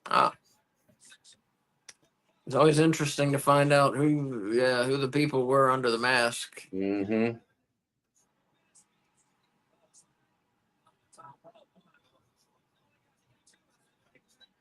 The guy who trained me, Willie Clay, went under his name in the NWA, and then he also went under the name Cruel Connection. There's a lime green bodysuit and a lime green mask. It was one of the ugliest things I've ever seen. But I There was like that name though. Yeah, there was Cruel Connection 1 and Cruel Connection 2. You know who Cruel Connection 2 was? Okay? No? George South. Oh, Cruel Connection 2. love George South. Yeah. If you're out there, if you don't know who George South was, he was an enhancement talent. Is What? who George South Is. is? He's still not wrestling. dead. That's true. He still wrestles in AML, America's most liked wrestling here in North Carolina. But the height of his fame was in the 80s. He was enhancement talent in the NWA. In the 90s, he was enhancement talent also in WWF. But Ric Flair, someone asked who his favorite opponent was, and he said George South Right, was. that guy. Yeah. Because he could make him look like $1 million, and that's the whole point of the thing. Mm-hmm. So that's pretty noteworthy when Ric Flair says that about you. Yeah. So Stephen Chambers saying WrestleMania 1 Executioner wrestling Tito Santana, which was the opening match, wasn't it? First ever WrestleMania Yeah. match. Yep. Under the Mask, Playboy Buddy Rose. Yep. I want points for remembering that was the first match at the first ever WrestleMania. That's pretty good. You get it. You get it for that. Yes. Yep. Thank you. Tito Santana beat the Executioner. Bam. Missed it. They are doing it. Yeah, we got a good match going here for the World Television title. Sting and the Great Muta. I forgot how Sting could go. Yeah. Ripley was using my blanket as her toys like bed. I should make it warmer in here. It's already like one for the cats. I think. The sun's down, man. Oh, okay. Is that a young Nick Patrick in the ring? Looks like I believe it is, yeah. Yep. Just needed a better angle.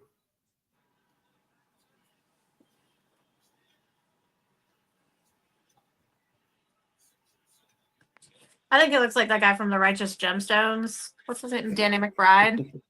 Nick Patrick. Yeah. Yeah, he does. Yeah. Eric Tate Ah. says, I love that title. I guess he might be talking about the World Television title. Mm-hmm.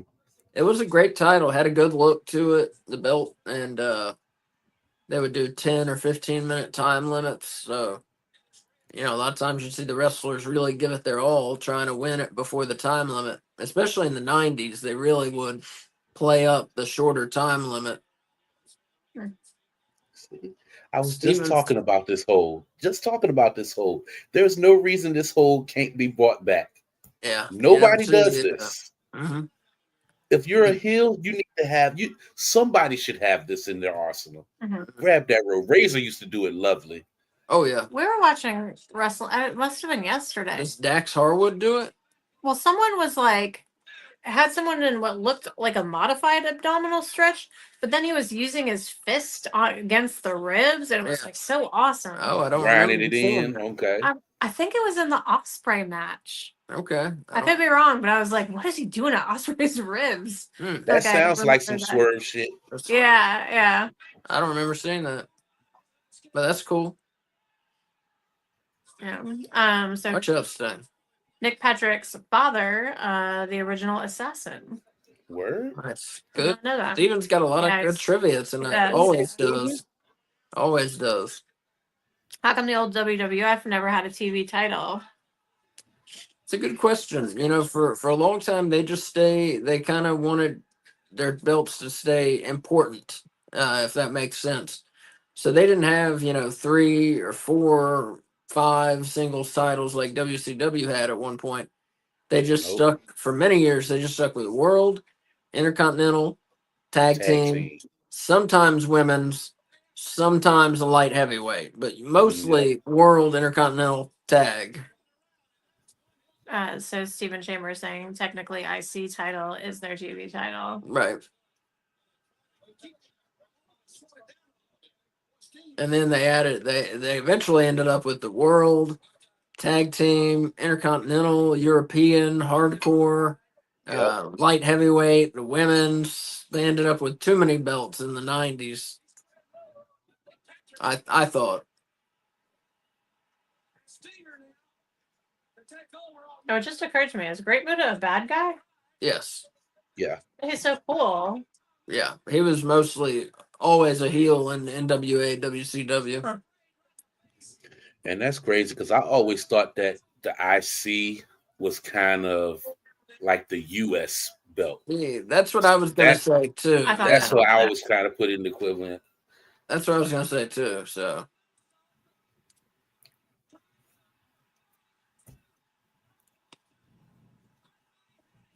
And then NWA back then had the World, the US, and the TV, and then added a light heavyweight, which became the Cruiserweight eventually. And then they added a hardcore title too, and had the tag. And Sting gets the win, keeps the TV title. Good match. Good match. Yes, made me feel good. I'm telling you, watching these old shows, man, it takes me back to a happier place, man. It really does. I hear you. That's awesome. Yeah. I agree. Yeah, that's why that's part of why they're so fun to watch, I think. Yeah. I find them so fun to watch because I feel like I get to know you better. Yeah, because this is like so much part of your childhood Mm-hmm. and so much see. not a part of mine.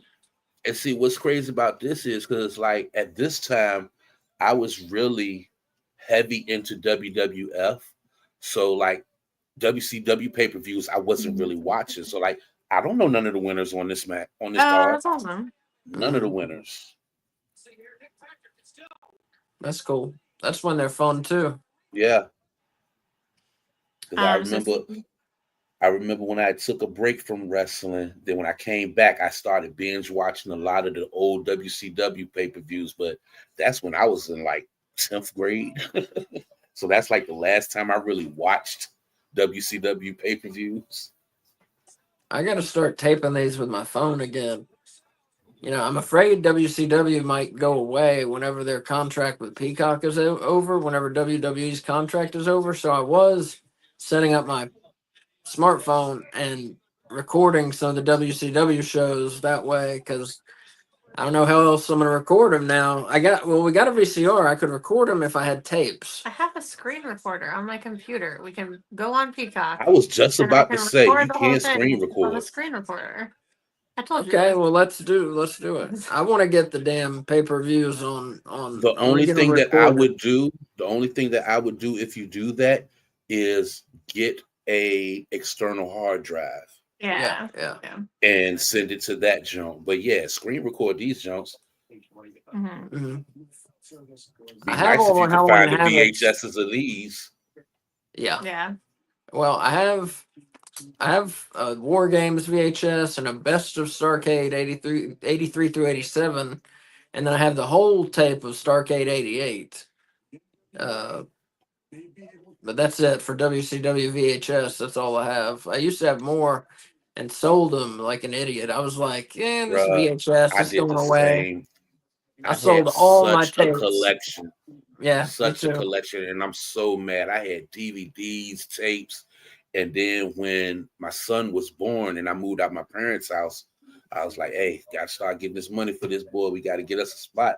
And we moved into my first place was a trailer, and Mhm. I think I paid $5,000 total for a 3-bedroom trailer, and I sold That's a good deal. all my DVDs, all my Jones stuff. The raw VHS set that you have, I Yeah. had that on. I had the DVD collection of that, and I used to wear those 3 CDs out. So Stephen Chambers saying, check out young Great Muda in WCCW as the Super Ninja managed by. Skandor Akbar. Thank you. So WCCW, if you don't know, that's World Class Championship Wrestling. That was where the Von Erichs were in Texas. Yep. Oh, Stephen Chambers saying, watch the full episodes on YouTube. WCW has their own channel. Yeah, I'm just afraid it's going away, but On YouTube, though, why would it go away? I don't know. I'm Because just afraid it's WWE going controls away. that. Yeah, I'm afraid not enough people watch it, so we need to watch it so it doesn't go away. Is he holding an Yeah. alligator? I believe it's a that US Komodo dragon. Oh, I just can't see it. I It's a can see dragon. the white underbelly. So here comes the U.S. title match. Eric Tate saying, in '89, WCW moved TV tapings to center stage. Mm-hmm. In Georgia, yeah. Yeah, and then Stephen Chambers, it's got full pay-per-views on WCW's YouTube channel. Yeah, they don't have all of them though, because this one's not on there. They've been Okay. slowly uploading them. That's how I've been watching them on most of them on YouTube with y'all, because like I'm on Peacock now and I have ads, but I just know like it says in the corner like 60 seconds. I just skip 60 seconds and I'm caught back up with y'all.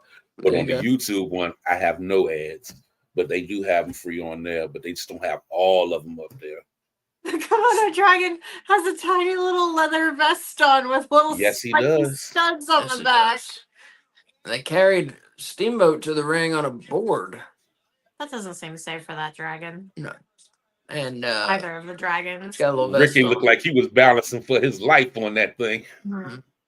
He's like gonna be sweaty before the match even starts. Eric says, "Have you ever been to Center Stage?" No, I haven't. I went to where WCW, where they used to tape at MGM Studios at Disney World. Actually, I went to a show there, Sweet. but I never went to Center Stage. Nope. That's Is the that the one one where where you that's the dumped the one where the ring is barricade? raised up on the little turning platform, ain't it? Say what? What'd The you say? one in Florida. You said the Disney one's the one you went to? Yeah. That's the one where the ring is like on that turning platform in the middle. Not that I remember, but it may Okay. have been. It may have been. I don't remember that though. May have been though. But yeah, I ran past security to go see Cactus Jack because he was my favorite back then. We got the picture around here somewhere. I don't have it with me right now, but I got a picture of 9-year-old me with I bet I have it in Cactus my Jack. phone. Oh yeah, Sweet. I bet you do. But I I also like have how like that 5,000 US pictures in my belt phone. looks. hmm That is a nice looking belt. hmm Oh, I know where he can see it is on our website. Yeah, it's on nobonesabout.com where we have our pictures. It's one of the pictures on there. There's me with Mick Foley at 9, me with Mick Foley at 14, and me with Mick Foley last year at 40. So, Gosh, man, look at Lex, man. Looking at him there, then the way he is now, even though he totally different dude. yeah. They say he's one of the sweetest dudes, but it's just crazy to think, man, all that muscle mass he had, man. Mm-hmm. And this ain't even the biggest he had gotten. Right. And now he can't lift anything. I mean, literally nothing, you know? So Yeah, yeah, that's sad and sad. But he has a good attitude. They say he has a good attitude he about it, does. which I wouldn't. I don't think I could. But It would be hard. that's all you But can I do mean, at that what point, else are you though. gonna do though? Exactly. Well, he's been a very succinct. That is Steamboat. Steamboat wants you got 40 seconds. Yeah, you can't just sit around feeling sorry for yourself. I mean, you can, but you shouldn't. Yeah. I found a truly horrifying picture of myself while looking for your pictures. That's terrible. It's terrible. Why is this in my phone? I'm deleting it.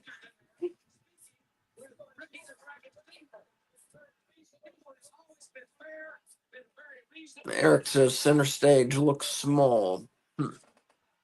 And if you're just joining us, we are watching Great American Bash 89. We are at 1 hour, 21 minutes, 28 seconds. I don't know if this will work if I just hold this up, but that's Asa. Oh yeah, I can see it. Yeah. I can see that. I'm about to say, give Yeah. her a solo shot. Look at that. Look Yeah. at little Ace. And then I also have this is him later with McFoley. Yeah. At a Oh, comic book man. store. And then I also have him with McFoley this past year.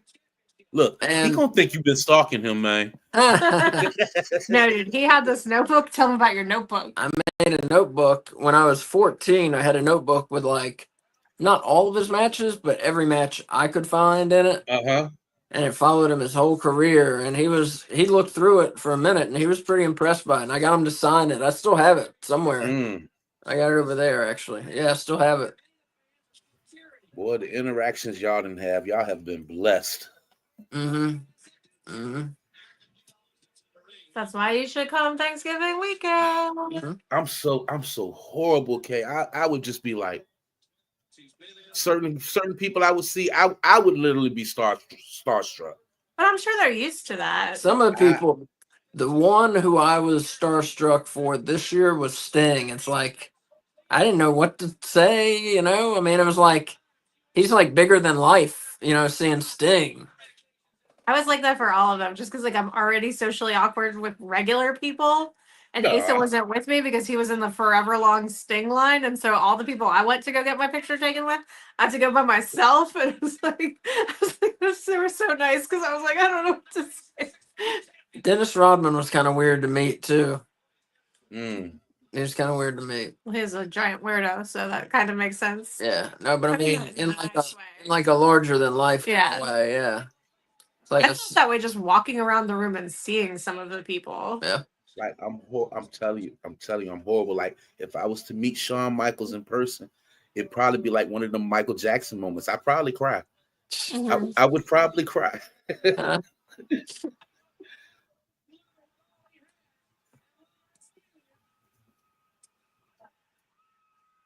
Yo, people talk a lot of junk about Luger back then, but I thought Luger was decent. He was I don't decent in know. the ring, man.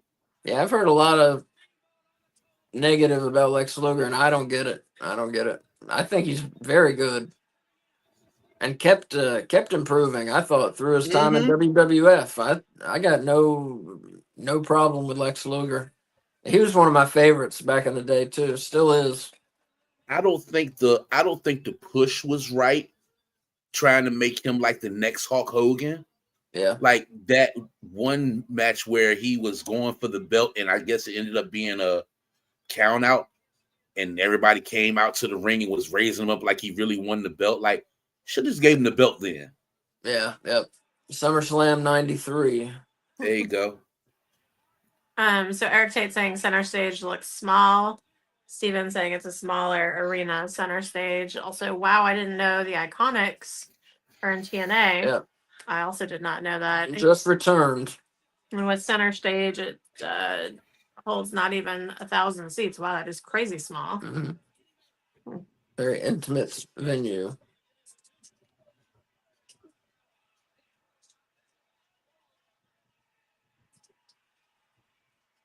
But even with that, like I appreciate nowadays you got these thousands and record-breaking attendance, but I like them like the territory jumps back in the day. They were intimate jumps that they did.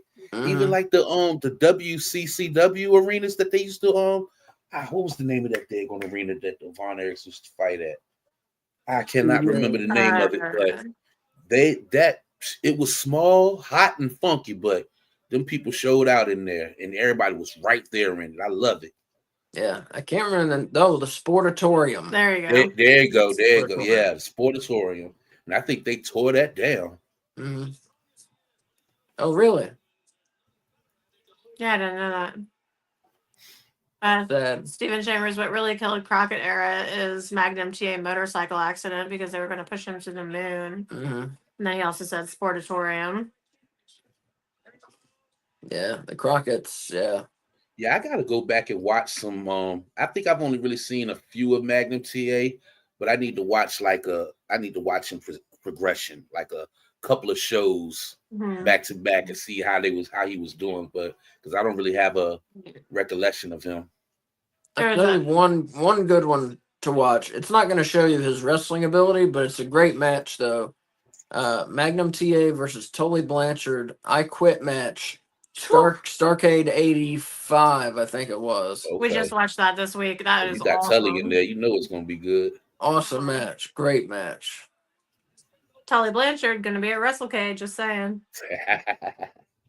So Eric Tate saying a fire is what caused this sportatorium to get torn down. That's sad. Okay, yeah. That's yeah, Lex looks good in this match. He looks good. Mm-hmm. Yeah, this is while we've been talking about everything else, this match has been pretty good here. Yes, it has. And you're in there with Ricky. You know Ricky ain't gonna lead you wrong. Right. Yeah, this show's picked up. Like I said, with the Sting and Muta match, this show's really picked up to where it's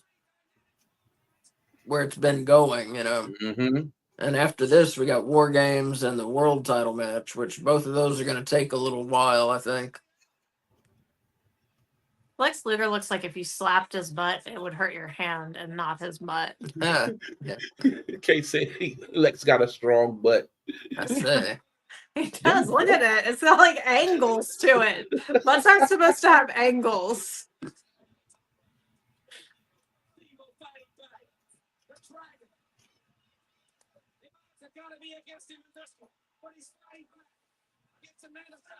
Oh. And that's crazy. Ricky has to be, one of the only persons that never turned heel. Mm-hmm. I'd have to think long and hard about if there was ever anybody else, but I feel like we talked about someone the other day. You remember who that was? Magnum TA might have. Magnum TA, maybe. At least in NWA, he was never a heel. Not that I remember, at least. Sting was a heel, but it didn't work. So I almost count him as never being a heel. But he was a heel, technically. He was a heel. Well, I think when they first came in as the Blade Runners, they was heels. Him and Ultimate Warrior. Oh, is that right? I just assumed they were faces. I didn't know. So Stephen Chambers saying, watch young Magnum TA Terry Allen, Mid-South Wrestling. And then he also says Rick Rude never turned, but he never turned face. Never turned face. He was, yeah. He didn't. Yeah. That's because it was He's so one of the best. Good call, heels. Steven. Yeah. Good call, Steven. I ain't think about that. He sure didn't. Because even when he was in DX, he was in the heel version of DX. And won't he a world champion what? before he Rick came to Rude's in WWE? DX? Yeah, yeah, he won the WCW International World Title, Okay. which was formerly known as the NWA World Title, but it's a whole big thing, a whole story. But it was known as for a while, was known as the WCW International World Title, and it was a world title, and he won it. Yeah, 93, somewhere around there, he won it. Stephen Chambers saying, "Yep, heels, Blade Runners, managed by Eddie Gilbert." I There you thought go. so, yeah. There you go. Entirely different styles, however. Finesse and technique by Steamboat. By Lou. Steamboat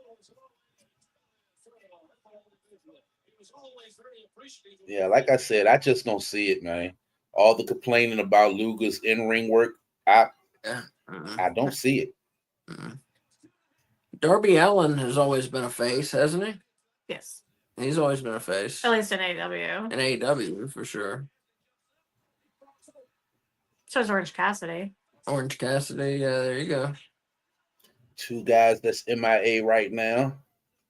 Yeah, Has Thunder Rosa been a heel?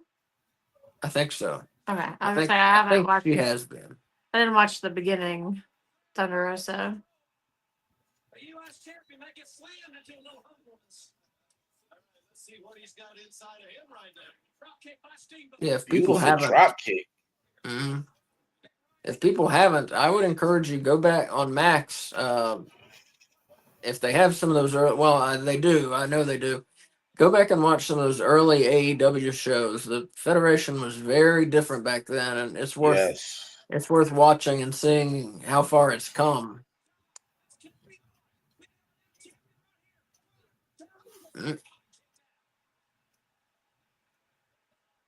I know some people prefer that AEW. Wrestling really is like such a varied area of interests. Like Mhm. there's no way to please all the fans because everyone wants something Oh, different from each other. You're except right. Crockett You're right. Promotions pretty much pleased everybody Well, yeah. because it gave people exactly what they wanted. Even this crowd's pretty hot. It's no mid '80s Crockett crowd, but it's a decent crowd. I was surprised you didn't meet him because he was at WrestleCade. It wasn't Jim Crockett though. No, It was one of the it was Crockett's. one of the Crockett's. Yeah. What's his younger son's? Dave, was it Dave? Is that a Crockett? You think that they named their child Dave Crockett? Oh, that's why it sounded familiar. Yeah. God, who was it? There was Jim Crockett. Oh, Tully Blanchard never turned face. That's good. He's got a mean face. Yeah, he doesn't look like, Jim Crockett. And he had a brother. Uh-oh. Is Jim Crockett dead? I believe Jim Crockett's dead. I could be wrong. Steamboat just got disqualified. Yep, that'll do it. Yeah, Steamboat using a steel chair. You don't see that a lot.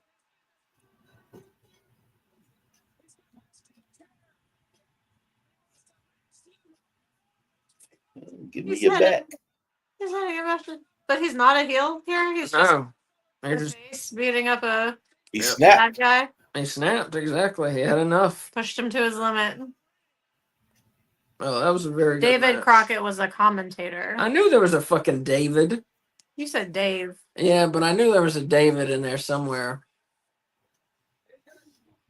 Jackie Crockett. That's the other one. Jackie Crockett. But back to what Kay was saying about, people's preference with wrestling. So you have the Motor City Machine Guns in WWE. First off, do y'all feel that AEW has more spot wrestlings? Like they wrestle to have spots in their matches? No. No? I don't. No. I feel like WWE's that way. I feel like their matches are set up around, 5 spots, 4 spots, and we'll figure it out from there, I don't feel like the WWE crowd would appreciate AEW's type of wrestling. No. Because it's not they just don't about the spots, or I don't know. Because the Motor City Machine Guns, I love them as a tag team, but it doesn't seem like they're connecting to the fans on WWE. Mhm. And the wrestling still looks good. They're still doing what they do, but it's not resonating the way it did when they was in TNA, or even when they was in what was it? Weren't they in AEW? They was in AEW in the beginning for a while. I Or think they was had they? one match. I think they had One like one or match? two Okay. matches. Yeah. Okay. Well, TNA was their big thing, but it doesn't hit the same. I think WWE fans, I mean, just based from going to the WWE show, their favorite things seem to be Entrances. entrances and And tables. catchphrases. Oh, and tables, yeah, but entrances and catchphrases. Like more than the wrestling, definitely. They like it more than the wrestling. Like they cheer louder for an entrance than they do for like an awesome spot. Yeah. I will tell y'all though, R-Truth is about to act a freaking fool. He went on Busted Open Radio this morning, and I mean, he was like, "Fuck Bubba Ray, ain't nobody gonna tell me." I mean, he went slam off. It was him, the dude. I think his name is Dave that hosts Busted Open. Bubba Ray wasn't there this time, and it was Natalia on there. And yeah, he went off. So I'm anxious to see what Ron Killings is gonna be doing. Yeah. That's interesting. Yeah, that didn't grab. Like that's the only thing I really care about right now over there. Yeah, I hope he may end up winning a world title. I mean, he's got to pick his spot in line, but you never know. You never know. Stephen Chambers saying Dave LaGreca? Is that how you say that? Yeah, I'm not I sure think why he's that's saying that. I think that's the guy that does Busted Open Radio. Oh, yeah, I've seen that guy. I've seen that guy. He's the one with the giant head that they have at shows sometimes. Giant. I With think like so. yeah, with like The the glasses. yeah. Mm-hmm. His giant head is at the show, you know. So here we go, getting ready for War Games here. The Fabulous Freebirds and the Samoan SWAT team. It's so weird seeing Rikishi and like knowing that eventually he'll just have like a giant fat ass that he rubs on people's faces. It is weird. And blonde hair. Yeah.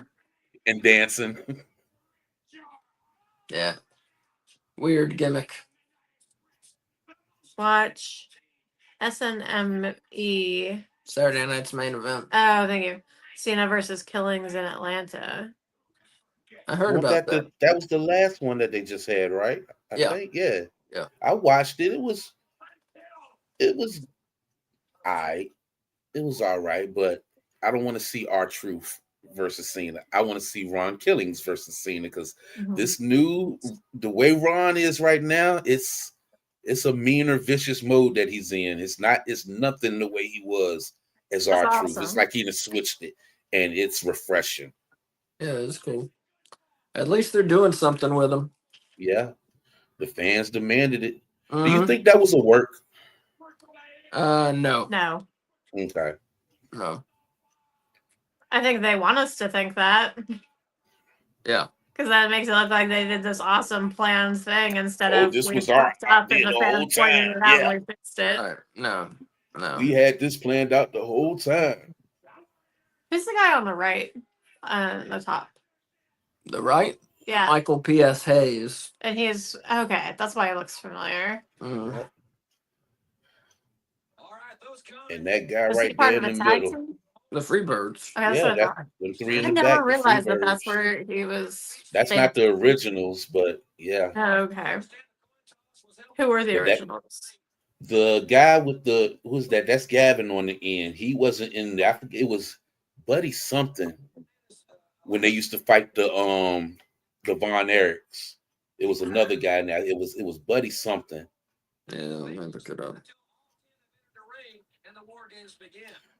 But they said Terry Gordy was ahead of his time too. If he could have kept off those drugs, Terry Gordy was nice in the ring. You know, it's weird. StreamYard is giving me an internet indicator sometimes. It just went away as I was telling you about it. Saying what? But saying like if our connection's unstable or not. Should take my phone off the internet, maybe. Yeah, I should take mine off too. Whoops. Original Freebirds were Michael Hayes, Terry Gordy, and Buddy Jack Roberts. Yeah, Buddy Roberts. Yeah.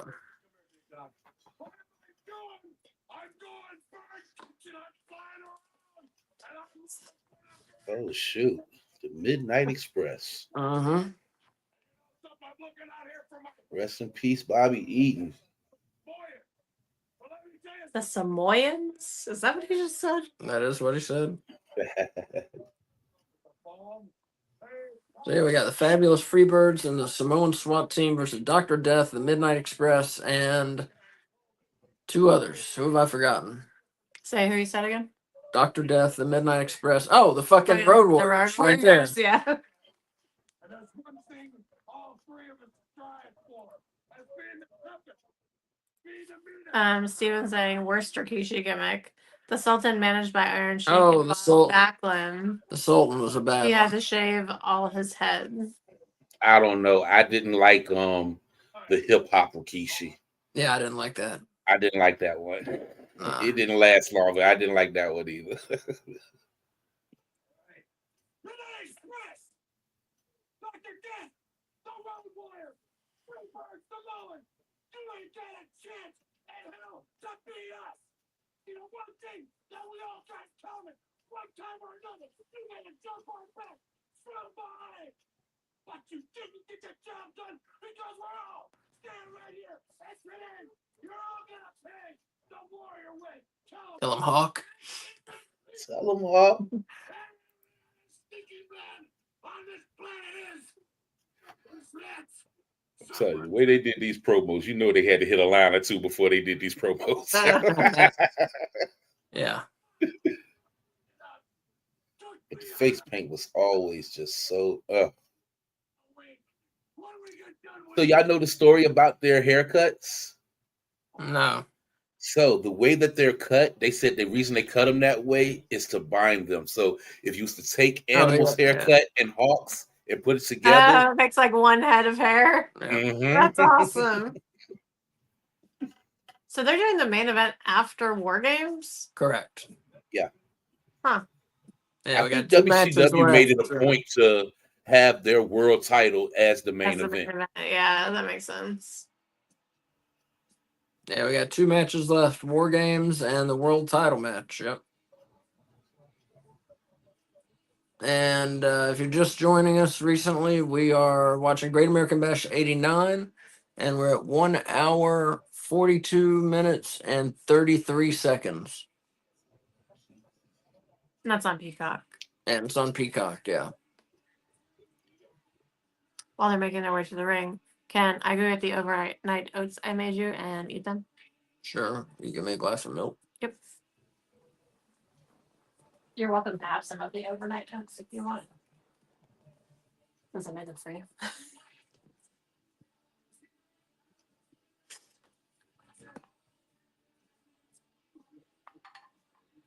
You don't have a drink at all? Mm. Here, come here, fight me.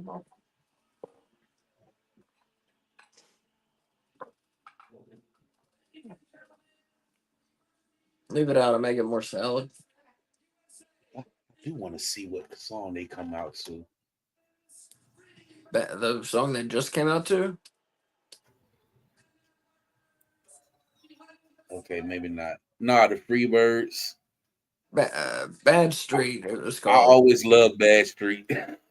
But they had, I remember while they was in WCW, they ended up changing it. But I think that's after Terry Gordy had left. Huh.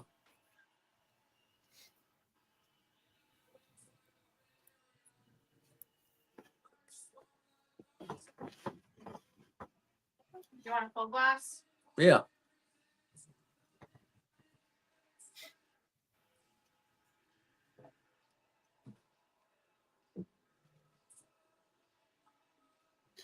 Y'all making that sound good. I want to go grab me a glass of something now. Hold on.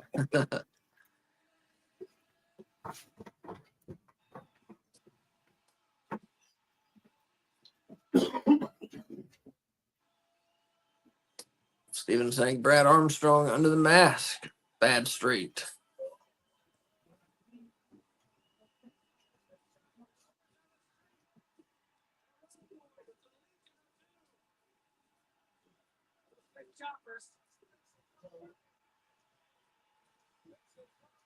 Road Warriors are so over.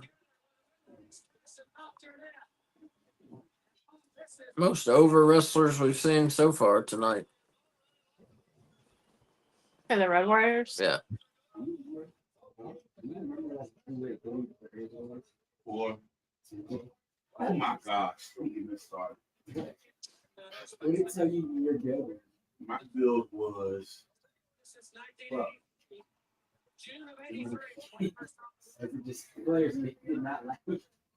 basically no. I had one. I had LaMelo. LaMelo is one of them. Darren Fox. Yeah, Uh-huh. And then the third was fucking nobody anymore. But I didn't want none of the LaMelo was cool. I didn't want Darren Fox. I was trying to get more of a job Okay. build. That's what I was going for. bro. I can put more honey in it if it's too Which yogurty. was? So mine was like some old 1975 dude. It was like Gerald Green or something. Okay. And then it was Tyrese Maxey and Jamal Murray. Oh, that's not bad. That's not bad because I'm obviously I'm a 6 feet point guard. You're 6'3". I was 6. I was 6. You like it? Too yogurty. All You the want some Grizzlies honey out. in it? Point guard? You're not going to get no time. Last night I made one of them less yogurty and one of Sorry. them the same okay. one I don't know sweeter. how, but I I started couldn't Grizzlies remember ice the cream name too. because which Okay. she loves the yogurt. I don't give her any with honey and fruit in it though, because I don't know if she can have that or oats.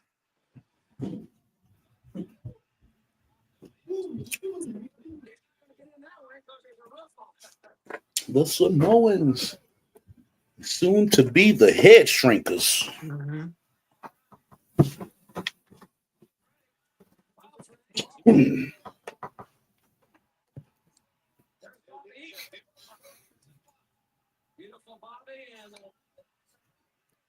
I love them when they were the head shrinkers in WWF. I thought they were really like out of control. Mm-hmm.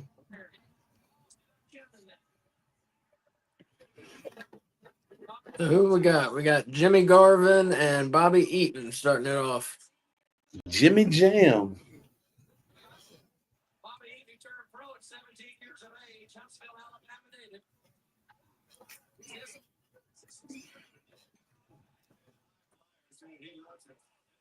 I'm pretty sure the Hills got the advantage. I'm sure. Yeah.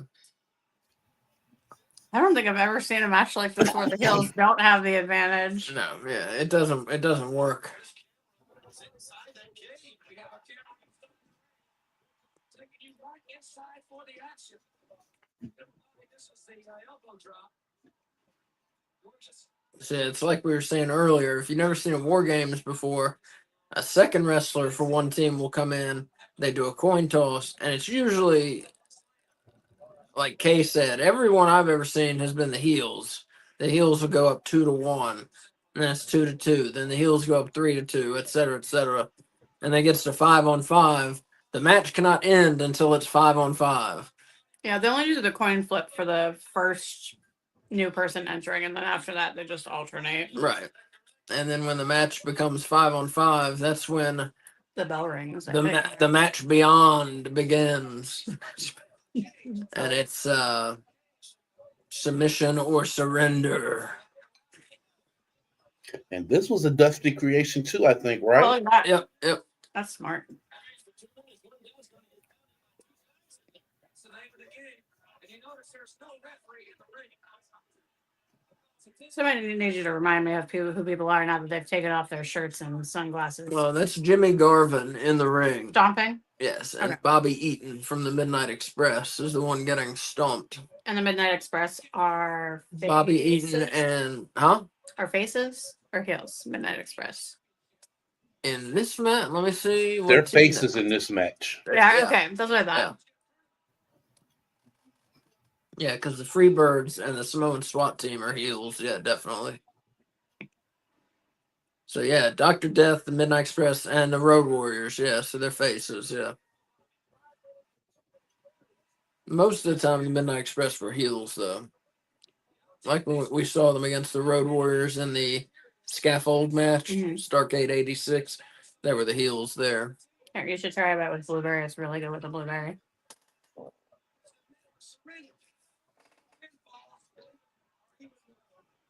Better. Yeah. Still too yogurty. I mean, it's yogurt, so that makes sense.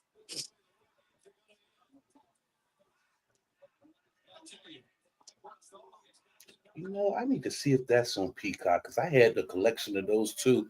I don't know if you ever watched it, Asa, but a while back before Dusty died and all that stuff, they was doing when Jim Ross was actually in WWE, they was doing a round table discussion. I think it was called Legends. Yeah, I know what you're talking about. Yeah. Yeah, oh man, that was one of my favorite shows. Seeing hearing those conversations. It'll be five people on the panel. You'll have like Jim Ross, Eric Bischoff, Ric Flair, and all of them just sitting there talking about stuff from back in the day. They need to bring that back. Yeah, I didn't see them all, but I saw some, and yeah, it was a very interesting show. Yeah. Yeah. We're on Peacock. I Was think it- they are on Peacock. I'm Was gonna have it to through look. A&E, Yeah, or was it like just? It's on the network. Okay. Yeah. yeah, because get Jimmy Gavin was on there, and that's what just made me think about it because he was a good talker on there too, and they had some crazy stories. Michael Hayes was on there. Another member of the Freebird Samoa team will enter the ring. And Michael Hayes, I think, or not. I think he still works for WWE. I think. It does. Yeah, he's still a producer. Yeah, he's been a producer there for decades now. I feel like there was something Yeah. that made me not like him, and I can't remember what it is. Michael Hayes he got some good wrestling, man. Yeah. It might be like maybe CM Punk did something or said something about him at some point. He did something, but certain people, I don't know. It's not my place to say who can, who can't. But he was backstage, and I want to say I can't remember who he was talking to. It might have been Mark Henry. I don't know. It was some other black wrestler he was talking to, and he called him the N-word, but he was saying it in a loving way. But they didn't take kindly to that, and that was a whole big thing for a while. And the Freebirds did used to come out with a giant Confederate flag. Yeah. They did. But you know, for those of you out there watching, if you're from the South, that does not mean you're racist. Now it means you could be racist, and racists use that symbol a There's lot. a 99% chance No. you're racist. 95%. No, it doesn't. No. Nowadays, especially nowadays, yes. Now that is what it means. Well, nowadays there's a better chance Yeah. because a lot of people have really abandoned. Just like you abandoned us. He abandoned us.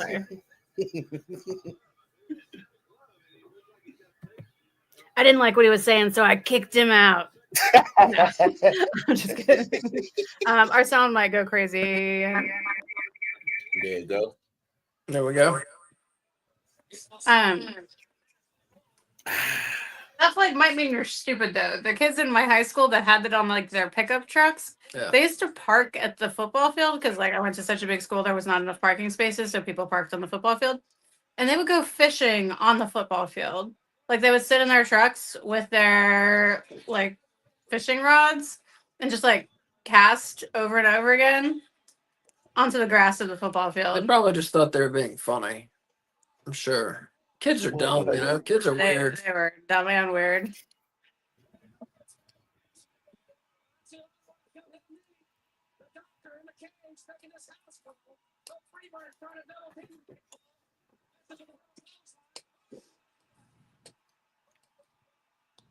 Yeah, a lot of people in the South, what I was saying, used to have, you know, whatever, grandpas or uncles or whatever who fought in the Civil War. So a lot of people saw it more as that.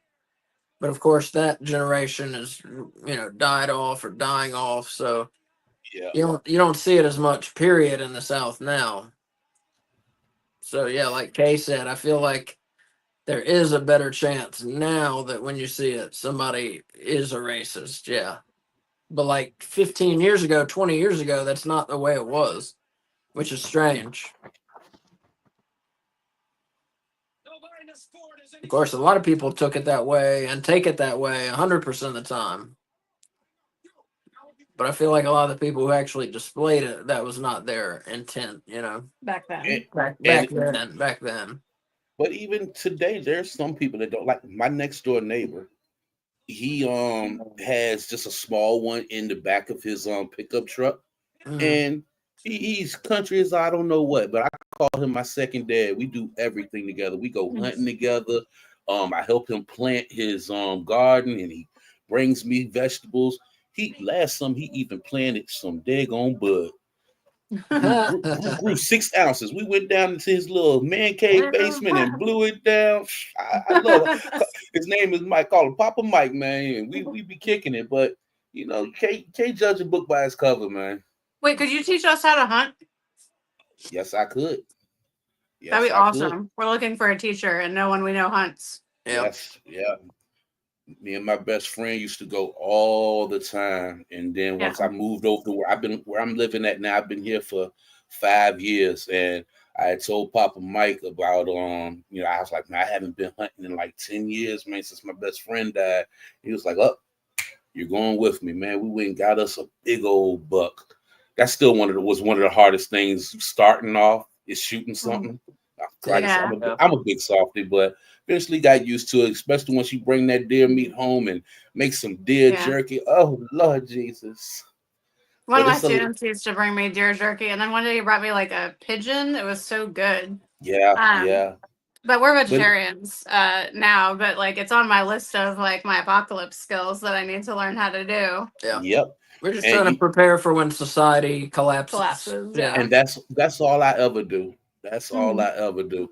But you'd have to decide on how you would want to do it. Would you want to do like um hunting, like stalking hunting, or would you like to do blind hunting where you sit and you sit in a spot that you know they're gonna come to and you just wait, and Mhm. then when they come, pluck.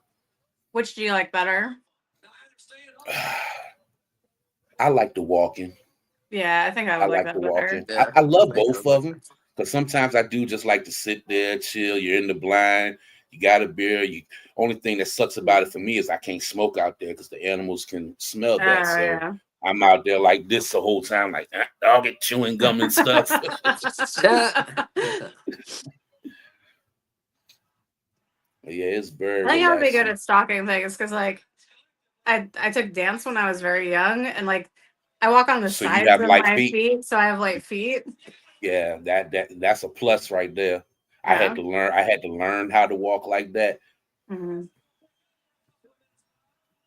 Well, I used to walk on my toes. Like it's something genetic in my dad's side of the family. A lot of us walk on our toes. Ballerina, ballerina. Yeah, and so like I had to relearn. I remember my parents like teaching me in elementary school, like teaching me how to walk again, like but not on my toes.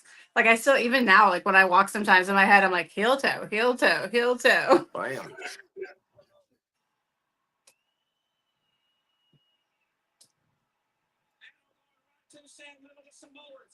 Who is that? Which Samoan? Like Samu. Samu. Okay, I knew that wasn't Rikishi. I just didn't know what his name was. Fatu is a little darker than Samu. Well, they don't really look that much alike. I just didn't know what No. his name was.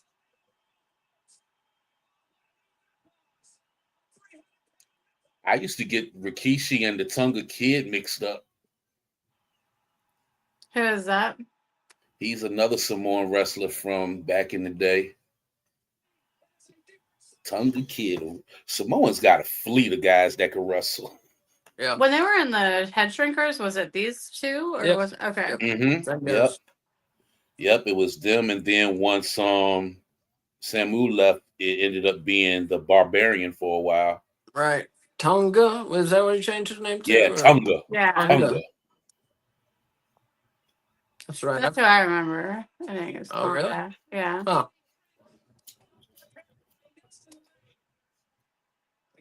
I remember two that looked more similarly, You're probably thinking of Samu and Fatu.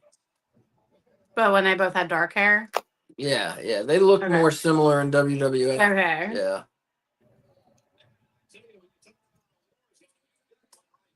I feel like Fatu's face is so distinct. Yeah, they definitely looked. Samu looked very different. WWF. I feel like Fatu looked about the same. Yeah. Speaking of which, here he comes. Yep. So what are we 4-on-3 now? I think so. I think so. Who are you for? 4-on-3. For the faces, Midnight Express, Road Warriors. I gotta be for them. What about you? Who are you for, Switch? Freebirds all day. It's tempting. It's tempting. Freebirds all day. I like a little entertainment with my wrestling, and Michael Hayes is a daggone fool. Yeah.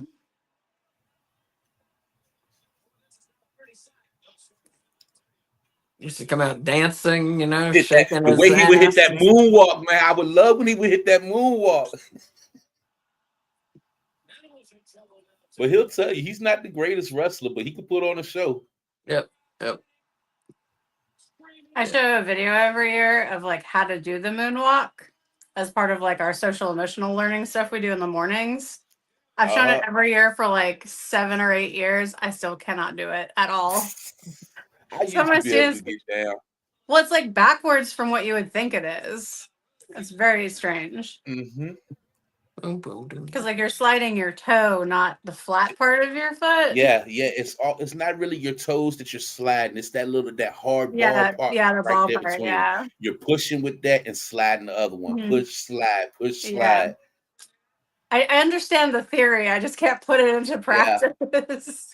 Yeah, I had tripped my mama out when I was like 10, and I showed her that I could do that, and I could do the little twirl in the middle with it. Mhm. The good old days, the younger, thinner days.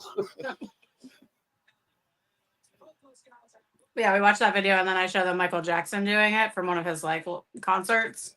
And Yeah, it's just like amazing.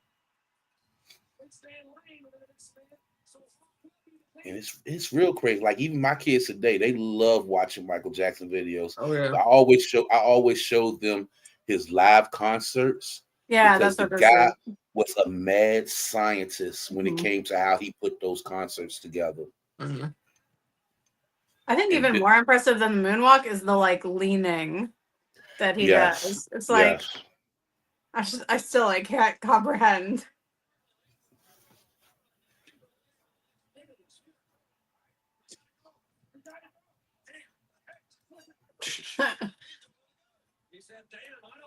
Yeah, it's down to Michael Hayes on the heel team and Road Warrior Hawk on the face team.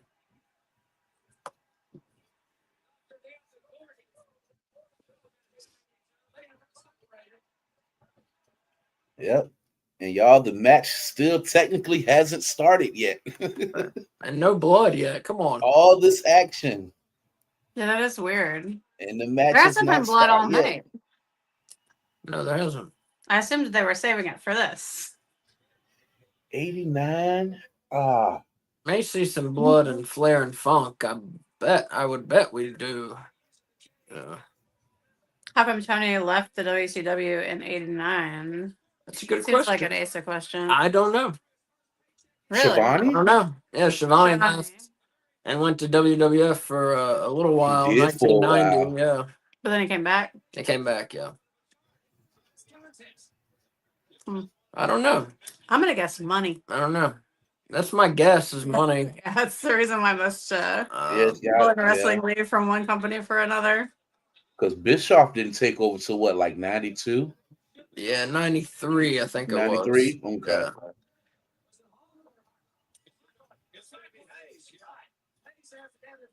So there's one man left to enter the ring. Hawk enters the ring. The 4 games will officially begin. And then for Michael Hayes just dropping DDTs on people. Dropping them. Oh, yeah. February the 20th of '86 in Minneapolis DDT'd everyone. against the Road Warriors. So this is not the first. I see what you're talking about now. See what I'm saying? You see? Yeah. But he's a heel? That's surprising. Yeah. I guess it's a cocky dance. Yeah. Is there just one more that needs to come in? Yeah, Hawk. And that's it? Okay.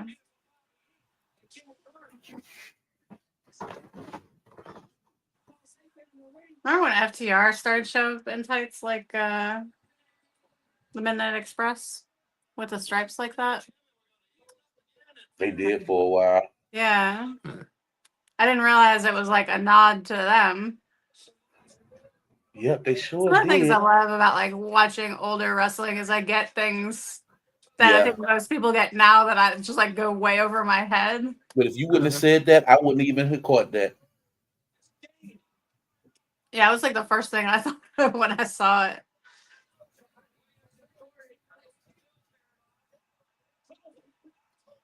But that's my job, you know. I got to pay attention to fashion.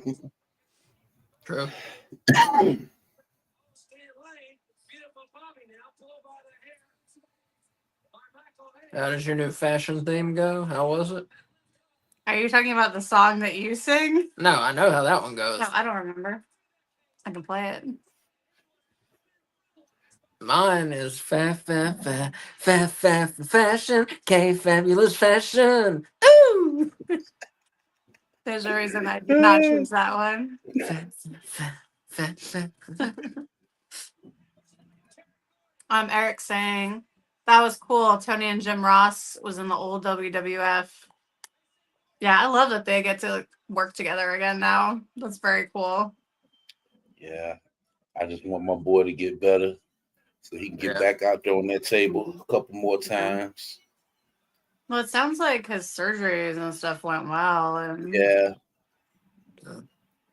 hopefully they got it all. I hope so. Cancer is terrible. Yes, Lord. Just the Yeah. worst. Cruel. Yeah. For Cruel. those of you that may have seen or donated to my friend Chaz, who has like a rare form of cancer, he had surgery yesterday in his home and resting, and the surgery went well. So That's good. thanks for your thoughts and prayers and donations. Yeah, it's awesome. But yeah, Jim done been through some stuff over the years. Yeah. Quit in the war games. If it goes much longer, nobody may be able to speak. Yeah, cancer, having to deal with it and having to go through the treatments and then having to worry, is it coming back? And God almighty, it just seems really fucked up to have to go through that. Yeah. Really. This one is just hard to call about.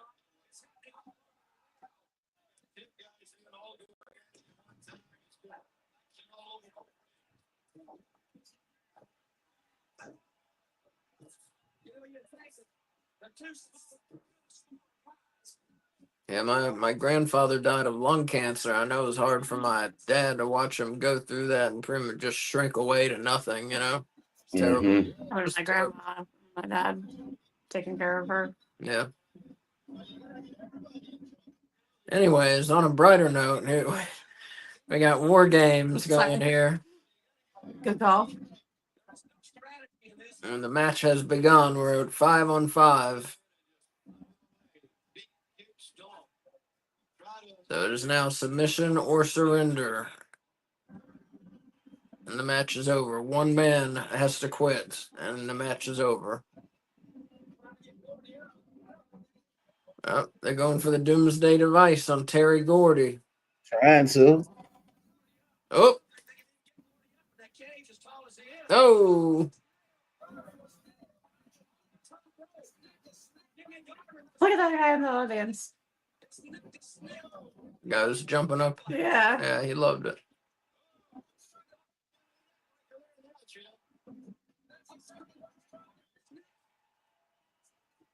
Yeah, this crowd's pretty good for nowadays, but compared to then, it was not a great Yeah, crowd. like dead. Yeah. Is that it? Oh, really? That's it? All right. Like that? What a It's like weird that. way to end.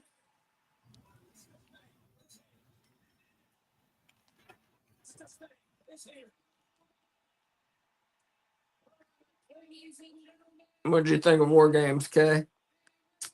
Not my favorite war games, but it was Yeah. okay. Where's the blood? Yeah, I agree. Are they saving it for the main event with Flair and Funk? I hope so. Because normally War Games is like a bloodbath. Mm-hmm. I mean, not that I need blood, but In that Trust and match, they believe. should have blood. yeah. If it had been a Horseman and Yes. Road Warriors jump, you'd have had blood. But like you said, you do have Flair and Funk coming up. So Mhm. Mhm. Yeah.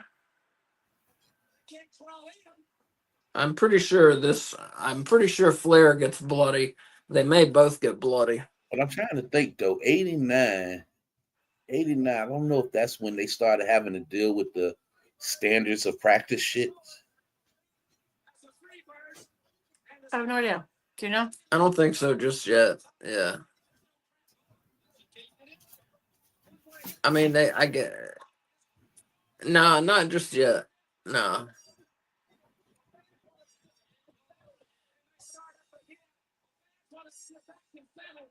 Our colleague Gordon standing by the heavyweight champion of the world. Let's go to Gordon Sully and Nature Nature boy. Nature boy. Thank you very much, Jim. Yes, 6 times world heavyweight champion Ric Flair is with me now. Only 2 other men in the history. Telling you, Flair needs to give my girl some talking skills. That's all Charlotte needs is some talking skills, and she's good to go. Mm-hmm. Returning when you know perfectly well another injury to that axis vertebrae. Remember when I thought he was your grandpa? Yes. What? The When I hell? first met Asa, I've watched wrestling, but I only watched like current WWE. So I didn't know who Ric Flair was, and he had a picture of him and Ric Flair on his wall. And I was like, "Oh, is that your grandpa?" And he was like, "No, Asa sold it too, didn't it? no, he's an honest gentleman." I should have, but You no. should have, yeah. Oh man, I'd have rode that till the wheels fell off. In all fairness to Ric Flair, was what he's in for. If I am 100%, if I am 120%, like I feel I am, Terry Funk will have the fight of his It looks like he got stung on the eye by a bee. Funk knows what he did to me. He knows he did not do You it. see that on his eye? Man to man basis, he did Yeah. my back was turned. He inflicted an injury on me that almost ended my career, and all he knows right here in Baltimore. This is serious Flair. Mm-hmm. He has to do it again. His hair's so fluffy. But let me ask you this. You haven't even had a warm-up match. I know that you've been working out intensively, but you haven't even had a warm-up match. Do you Oh, is think this his first match, like back from injury? I think so. But I mean, he was world champion, so it can't have been that long. I didn't think, and I asked to wrestle several times. Eric saying it's crazy that Ric Flair was a face in '89. Yeah, I'm pretty. Could do the Ric Flair from the Iron Claw. That's why I've got these $15,000 alligator shoes Yeah, oh my god. and this Man. watch. Yeah. In case you don't know what he's talking about, the worst Ric My Flair biggest impression complaint. ever done ever is on that movie. I can do an impression of that guy pretty well Yeah, you can because it's not Ric Flair. because it's terrible. Yeah. Sound as little like Ric Flair as humanly possible, and you've nailed it. Good luck to you, my friend. That's why I've got this Rolex watch.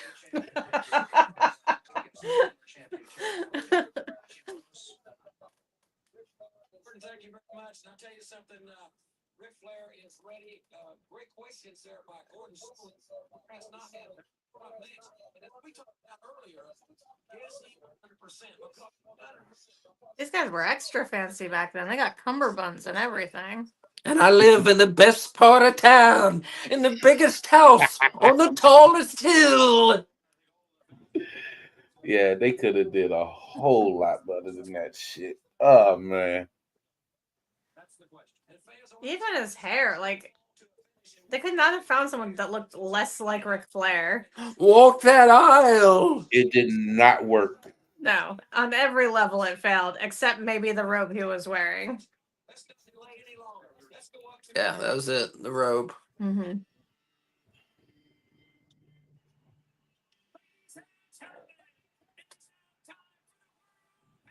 The main event. That's right. Y'all better stand to y'all feet.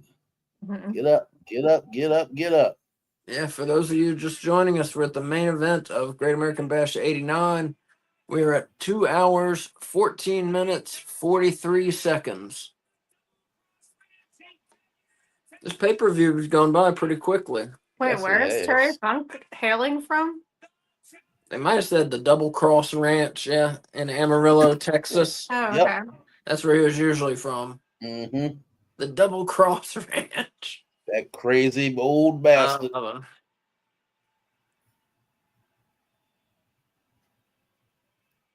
He's someone I would have liked to have seen wrestle. Yeah. Oh, I love it.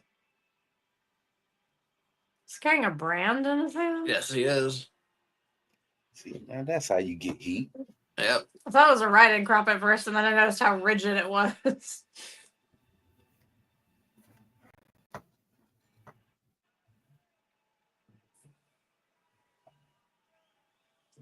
To what he uses back at the old Double Cross Ranch, you know. I guess. Then he decided to that just upgrade means to a there's two chainsaw and pantyhose. Chainsaw, pantyhose, and baby powder. What? What are you talking about? What the fuck are you talking I'm about? talking about Terry. He upgraded from the Oh, yeah, brand right. to pantyhose, a chainsaw, and some baby powder. Yeah, he was in WWF. He was Chainsaw Charlie. Oh, He okay. wore pantyhose over his head. Oh. Yeah. I thought he wielded them like a weapon. I was like, what a shit weapon is that? No, he wielded the The chainsaw. Yeah, I got that part. Nature Boy kissing random women in the crowd. There he goes. I Nature love Boy. You, baby. I love you, baby. Give me a kiss. Rattlesnake Biggest Mountain. house on the tallest hill in the best part of town. Ooh, I like that color purple. It's like almost your Philadelphia accent, but not quite. Oh yeah, I like that robe. I love those type of fireworks that make it look like the lights are just exploding. Mm-hmm. I wish they brought those back. Nature Boy. This should be a pretty good one here. This should be a barn burner right here. Oh man. Something in common, they have both lost to Harley Race the World Championship, but Flair has the upper hand because he regained it from Harley Race. Oh, dip. Here we go. That's gonna be Did the bell ring? Nope. He's biting him. He's getting him. It's Bedlam. Flair's down for revenge. Start strutting. Oh yeah, this about to be a fight right here. This about to be a fight because Terry ain't got no damn sense. That's true. you know something to take in the ring with. The former offensive guard at West Texas State University. His father, Corey Cross Sr., wrestled actively from 1939 to 1973. He and his brother Corey, the only brother. Oh. This guy, he got tattooed. Who's on the timekeeper's table? Flair's gonna keep his cool in there because he's got Terry Funk retired so many times in his career. Yeah. He's got to have the record. Oh, my God. another pile driver in that net. He's got to watch it. There comes the chair. This is for the world's That woman was into it. Yeah. Yes, he was. championship in our sport. Those are the kind of fans we need more of in wrestling. Mm-hmm. Today is the National Wrestling Alliance, and this is for the gold here. You know, folks got to be thinking that. He's got to be thinking. 2 years later, Rick went to the WWF. Mm-hmm. He Pretty took wild. the NWA title or the WCW title. I can't remember which one. He called it the real world title. Mm-hmm. I think it was the NWA world title. And he had good reason too. Yeah. They wanted him to cut his hair and play some kind of Spartacus character. Rick was Right. like, fuck that, I'm out. Yep. Jim Herd, Eric says NWA. NWA, yeah. There's the big gold. Mm-hmm. and he called it the real world title, and they even like blurred it out on WWF television. And Bobby Heenan was with him, and then eventually Flair won the Royal Rumble in '92 for the world title, the WWF world title. Did he walk around with both belts after that? No, he eventually stopped carrying it, and at one point they replaced the NWA world title. He carried one of the WWF tag team titles, and they would blur it out. Yeah. Oh, why? I'm not sure why. I'm not sure. I'm sure maybe a lawsuit was threatened or something Yeah. like that. I'm sure. Mm-hmm. Even though both men are masters, scientific wrestling if necessary. Shown it before, and sure he's got complete dislike Maybe 4K. in that ring. He wants to hurt him. For Ric Flair, because I'm scared to not be for Ric Flair. Mhm. I can't live in this house and not be for Ric Flair. Otherwise, I'd be for Terry Funk, but I'm for Ric Flair. For Terry Funk. I'm for Terry Funk.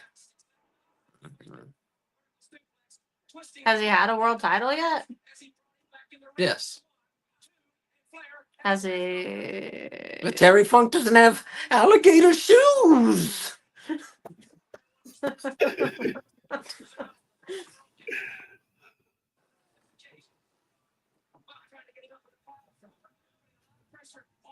Oh, he's exposing the not tanned part of Ric Flair. Mhm. Uh-huh. And he's trying to guard for sure against that. Buck with the advantage. One has to contemplate at this juncture. Will Buck go for an injury? Go for a victory? What will be his priority? I think he's going to guard his overconfidence. You're aware of the fact, too, that the next one. I like starting at 6:50. Mhm. Yeah. Then I don't get tired. It's so Nice. much British comedies, Yeah. right? Mhm. We'll start with something besides Keeping Up Appearances, because that's all you want to watch lately. Are you being served? We can start with All You Think So. Unless you want to start with The Good Neighbors. Okay, we can start with Good Neighbors. Good neighbors. Mm-hmm. It's one of the several old British comedies we watch that nobody knows what we're talking about. Yeah. It's I've about heard this. about it. Oh, have you? That's awesome. Yeah, it's about this architect who quits his job and he and his wife decide to try and live self-sufficiently, but without moving from their like very suburban proper home in England. It's very good. Mm-hmm. And they got a garden out front. They got a garden in the back. They got chickens and pigs Yeah, and goats. goats. Yeah. So that's going to be y'all go-to after this? Yeah. Yeah. Let's see, We what's have a today, variety Thursday? of British comedies we watch before I we need go to to get bed. Mr. Bean. It's only $12. Or it's Mr. free Bean. on Amazon Prime. Gosh, Mr. Bean tonight. Okay. Mix it up. I love Mr. Bean. He's on my computer. That's crazy. I went to sleep to Mr. Bean, the old school Mr. Bean Jones. I went to sleep to that last weekend. They had a compilation shown on YouTube. I threw it on. It was, oh my gosh, in tears. I forgot how funny that shit was. Oh, yeah. That's great. That's probably the newest British comedy we watch, and that's from like 1992. Yeah. Well, Mr. Bean is from Mr. 90. Bean. Yeah. It looks so old. I guess England was behind the times at that point. I'm Late about to say 80s. that's what it was. Cause I'm about to say it looked older than that. Yeah. Late 80s, early 90s, I would say so. Look it up. I'm looking it up. Them little tiny cars. Yeah, probably about the 80s. 1990. 90. Get the yeah. fuck out of here. Yeah, he's right. That's crazy. Although there's a picture of him, Mr. Bean goes shopping and looking at the store. I could believe like late 80s, early 90s. Maybe it's the way Yeah. they shot it or something. Well, it's also how he dresses. Like he looks like Yeah, he's stepped that out of too. a 70s sitcom. Yeah. But that's part of the joke. Yeah. No, Yeah. okay. That's how he's dressed. Yeah. Yeah. I think I'll be watching Ghost Adventures tonight. That's cool. Yeah, I still got to check that out. I keep meaning to check it out and see what the hype is from you. It's not as good as it used to be because Zach is such a fucking dick now, off things, and just hearing all the stories, it's not as good. But a lot of the shows that I do watch is not even on. But I just love paranormal stuff, so that's what I'm going with tonight. Should watch a movie. Did you watch Eureka at all when that was on? Eureka. Yeah, it was like it's a fictional show, but it was like a sci-fi paranormal kind of show. It was interesting. So it was Warehouse 13. They find like different like haunted artifacts and stuff. Okay. Yeah, these are old sci-fi shows from the Sci-Fi Channel that I used to watch that are just kind of paranormally. But you like the real paranormal stuff. Okay, I gotcha. That I don't have any recommendations of. Oh, what was that one movie that we watched about the paranormal explorers, the Australian ones or New Zealand? What was that called? That was pretty good. You're not talking about Lake Mungo. No, I'm not talking about like Mungo. I don't know then. Wait, maybe I'm talking about like no, it was like a newer movie. Oh! I know what you're talking about. I forget what it's called. It's like Candy something, isn't it?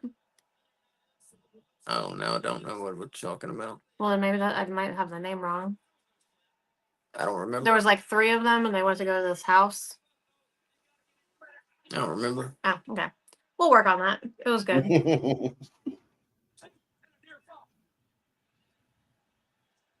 Man, Flair's conditioning back then was just unreal. Yeah. Mm-hmm. Ooh, Eric Tate. The 60-minute man, you know? Eric Tate saying he's been watching In the Heat of the Night. Good TV show. That was a good TV show. Yeah. That's my mama's show. That was my great aunt's show that I used to watch with her when I was a kid. My dad used to watch this show. Both my parents, in fact. Actually, I used to watch it at my great aunt's house. I don't know that she actually watched it or if it was just like something I put on. A lot of people don't realize that was a movie before it was a show. What, In the Heat of the Night? Yeah. Same thing with Wow. Columbo. And I think it won, I think it might have won Best Picture. Something like that. It was nominated for a bunch of stuff That's wild. I never knew that. when it came out. And there you go. Asa called it. You got your blood. Yep, there we go.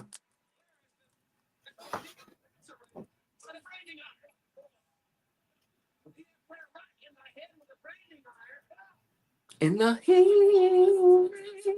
of the night. Sidney Poitier. Say the name. Sidney Poitier. Poitier. Poitier. He was in it. Poitier. Oof. This could be a stipulation right here. We're gonna have a new world's heavyweight champion. And you know, the blood always, I know it's nasty, but it always looked good on Flair with that blonde hair. Mm-hmm. Oof. I know Terry kind of dropped that knee a little hard on him right there. Mm-hmm.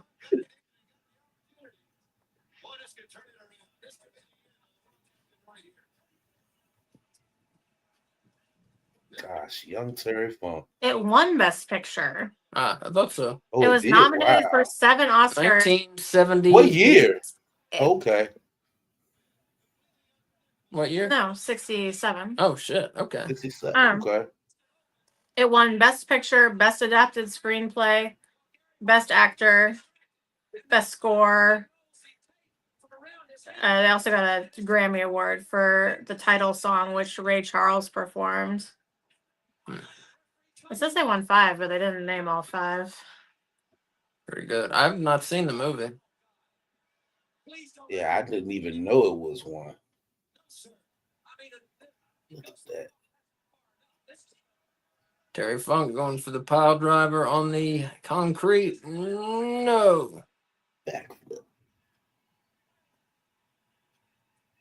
I went up against The Graduate and won. Sorry. You sent me in a rabbit hole. It's not my fault. At the world title match going on here. I'm sorry. You You see his grandpa out there. Yeah, I know. I should pay attention to Pops. Yeah, this has been a good one. Yes, Lord. What is that string? How is that? I think it's the Oh, tape. it's his wrist tape. Okay. It looked like it was coming from his head. That's why I was confused. The camera guys around the ring. Is that the dude from It Is? That's the guy from Wonder Years, right? Yeah. Wayne. Oh shit! Yes, it is. I think It is. Jason Hervey. Yeah, he just ducked under. Yes, it What's is. happening? That's him. He's been at multiple WCW shows. He was a 'cause- big wrestling fan, and he eventually became a friend of Eric Bischoff. Oh, that's cool.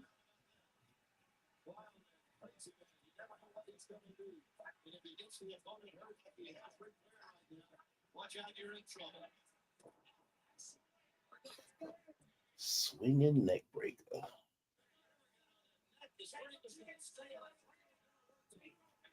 I was gonna say Hyacinth's line, but I couldn't remember what it was. Breeding recognizes breeding. Isn't that what it is? Yes.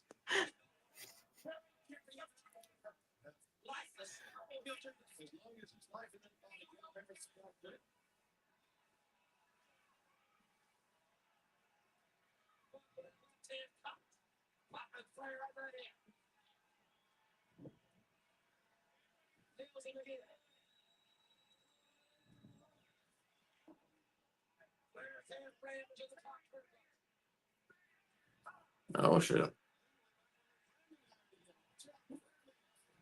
So Switch, you've been rating the matches too, right? As we've gone. Yep.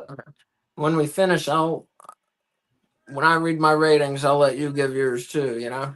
Okay. So we do it at the same time. Sound like a plan to me. I'm just here along for the ride. And for those of you just joining us, we're in the main event of Great American Bash '89. We're at 2 hours, 32 minutes, and 4 seconds. And you still got good like 12 minutes left, so you can feel free to stick around. It's kind of a wild match we got going on right now. And we got both men bleeding now. Yeah, it's been this is, I think, been the match of the night so far. I would agree with that. I guess there's no so far. There's a match of the Ain't no so far. This is it. Yeah. Get him. He has the best fast punches. Mm-hmm. Bret Hart has the best regular punch. Yeah. We got zombie funk. Oh. Sit on your ass. Terry Funk is one of the best at selling stuff like it's real. Yeah. Like he's really getting his ass kicked. Do you think that part of that is because he looks like he got his ass kicked? Like anytime you see him, that's his like current state of appearance. Pretty much, yeah. That hair helps it. Yeah.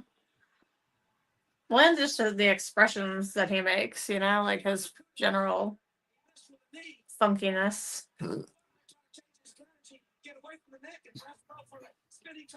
Is he gonna do it? Is he gonna do it? Yep. Oh no. I thought he was about to try to throw that figure four on. The Grandstander. I once witnessed Abdullah the Butcher consume half a goat carcass and 6 pounds of warmed cranberry jelly in a Jamaican dinner establishment in St. Petersburg after a show. Dan Spivey had sparkling water. St. Petersburg, that's Florida. Mm-hmm. Yeah. I think Flair just won. Yes, he did. That was turned my head for a second. I know. I'm sorry, guys. It was too good of a story not to read it. I couldn't help it. Oh. Oh, fighting after the match. Oh, there comes Muda. Muda? Oh, you know who got to come out then. Oh, we got Misted.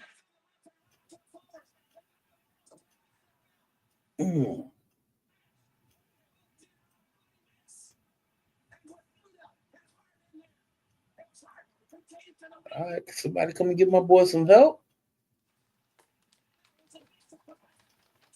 I think we're gonna see Sting here. It's gotta be. Yeah, it's gotta be. That's what the crowd wants. Is that what they're chanting? Mm, I think so. Move to chop that nigga in the back. Is that Doug? Doug Dillinger? Yeah. That he just hit in the back? I thought it was, yeah. God, Doug. There he is. But there you go. Unlikely alliance. Yeah. Oh, Like, yeah. He's fighting like Lisa Simpson and Yo, Bart you Simpson. talking about Terry, right? yeah. Oh, I love it. Oh, shit. Rick, goddamn. it's a melee. We got a melee. 4 world champions fighting it out here. This how you do it.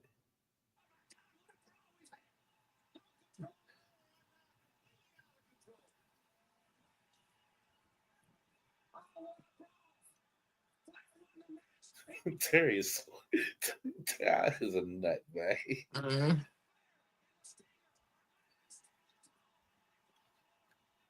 Damn, Rick, you got blood, you got mist, you got sweat. All right, Muda. Funk with Gary Hart, Flair, you banana nose. Classic. Look at Terry. Terry's crazy. Get that shit out of my face.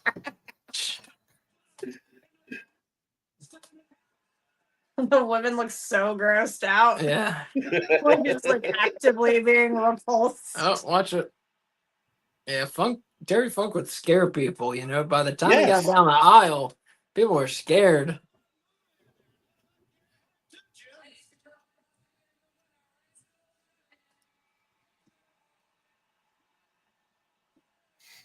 He's like a Christmas Flair. Whoa. Oh. Whoa. Go get him. Why is he a Christmas flare? Because his half his Got face is red, green, the other half green. is red. Oh, I see. Yeah.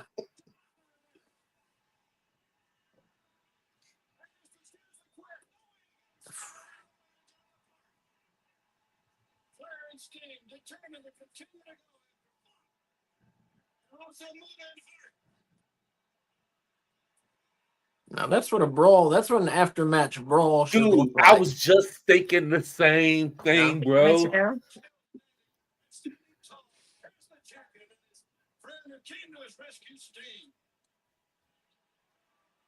Like it's still going. Yeah. Well, I'll tell you something, fans. This one is far, far from over. The situation involving Ric Flair and Terry Buddha's got a real chair. Mhm. has not subsided Yeah, whatsoever. Funky and Muda, they both fucking crazy. Mhm. Well, I'll tell you something. I understand that a television championship. It's weird seeing Sting with no face paint. Mhm. He's just Steve Borden right now. Oh, man. Oh.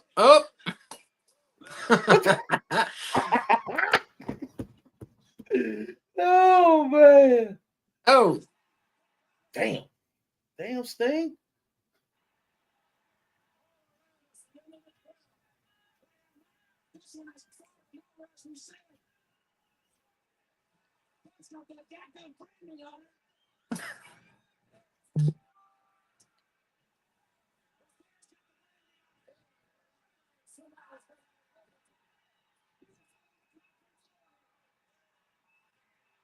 Oh. This is better than the match, even. Bruh. I'm not even mad at that quick ending now, yo.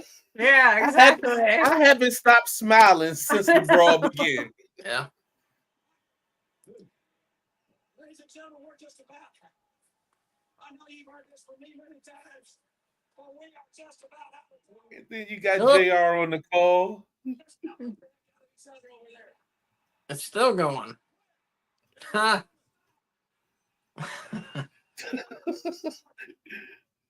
It's not his belt or something. No, What the it's hell the he got rope now? from That's the Oh. that's the violation. stanchions.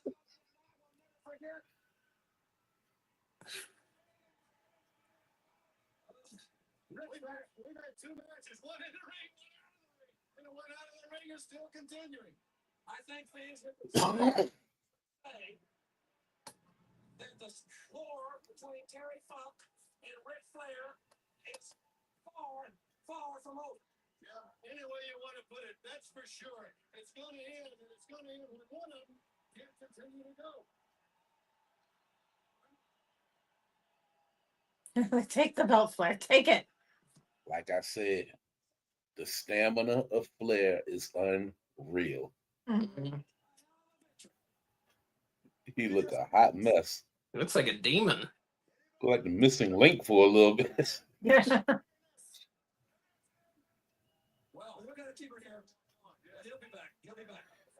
Standing there. Thank you. And 10 years. Thank you, pal. Not about lettuce. He hasn't said thank you in 10 years. I believe it.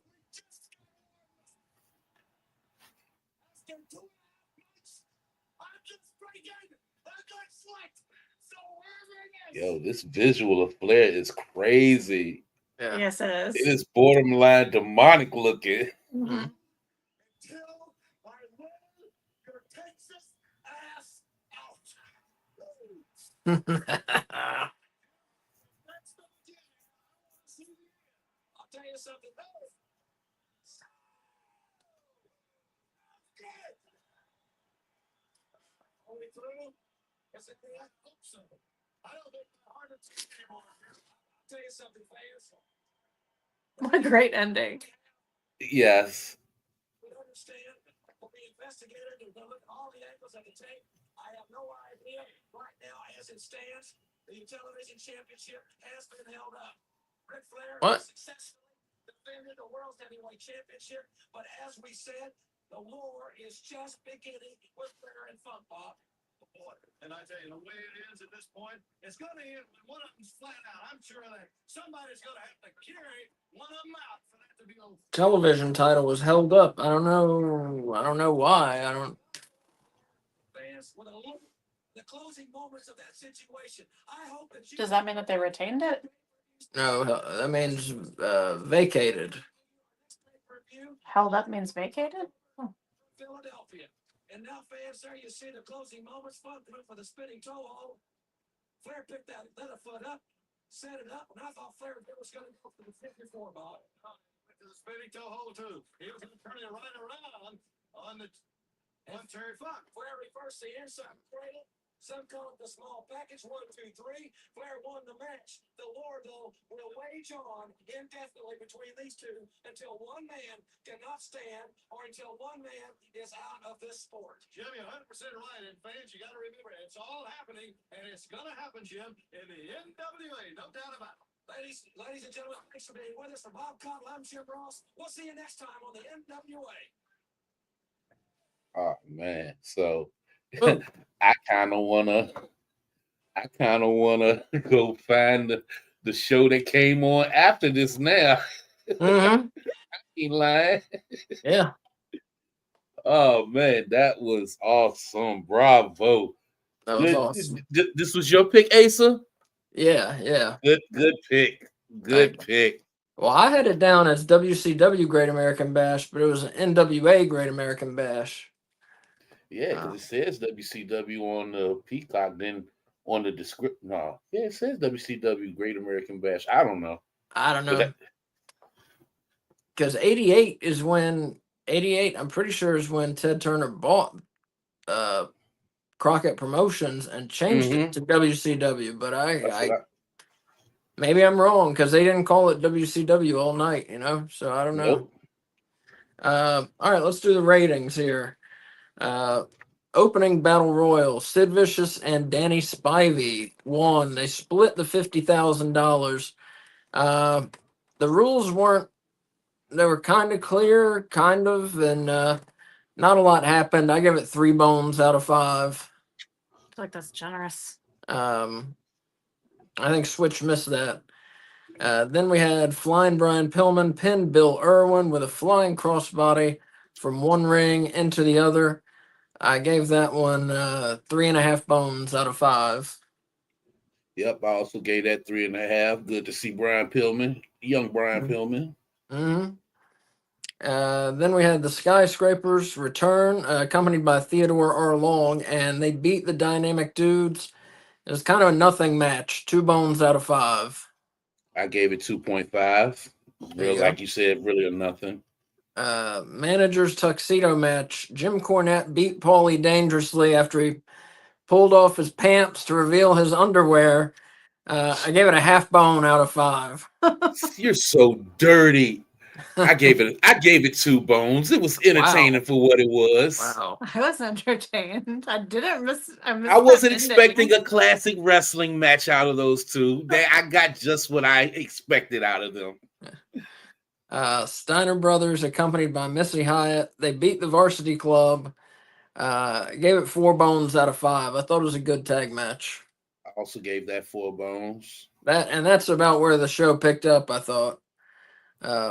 World Yes. with that tag match. Yep. World TV title match. Sting, accompanied by Eddie Gilbert, he beat the Great Muta, accompanied by Gary Hart, kept the TV title.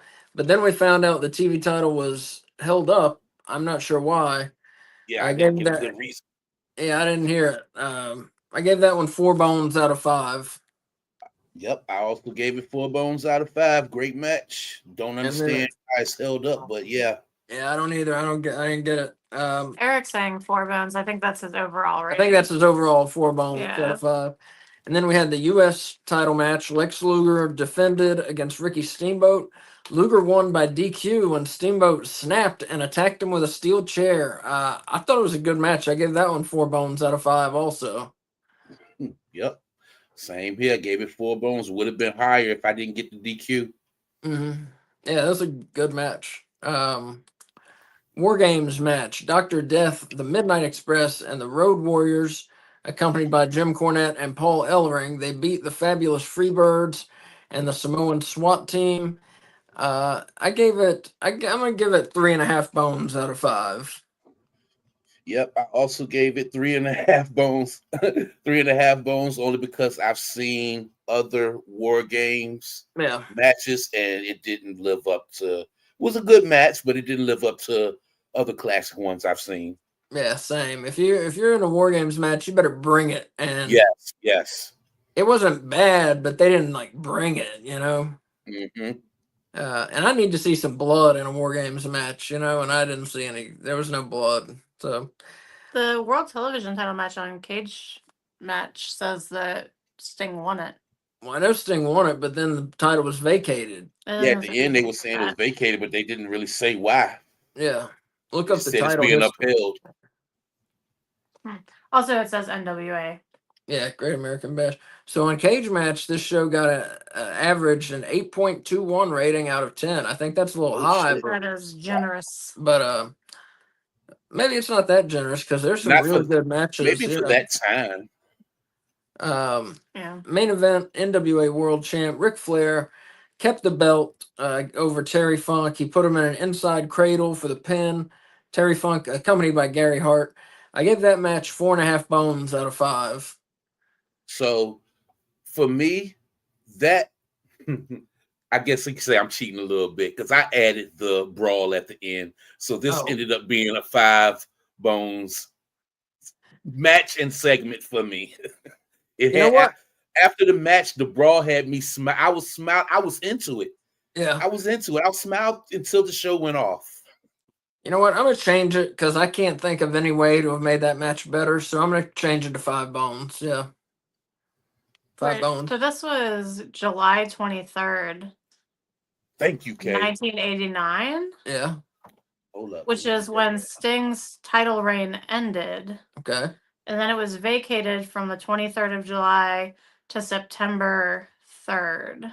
So does it say why It does Sting? not say No. why. Okay. That's okay because I'm gonna try to find the next actual show after this. You said July 23rd was this pay-per-view, right?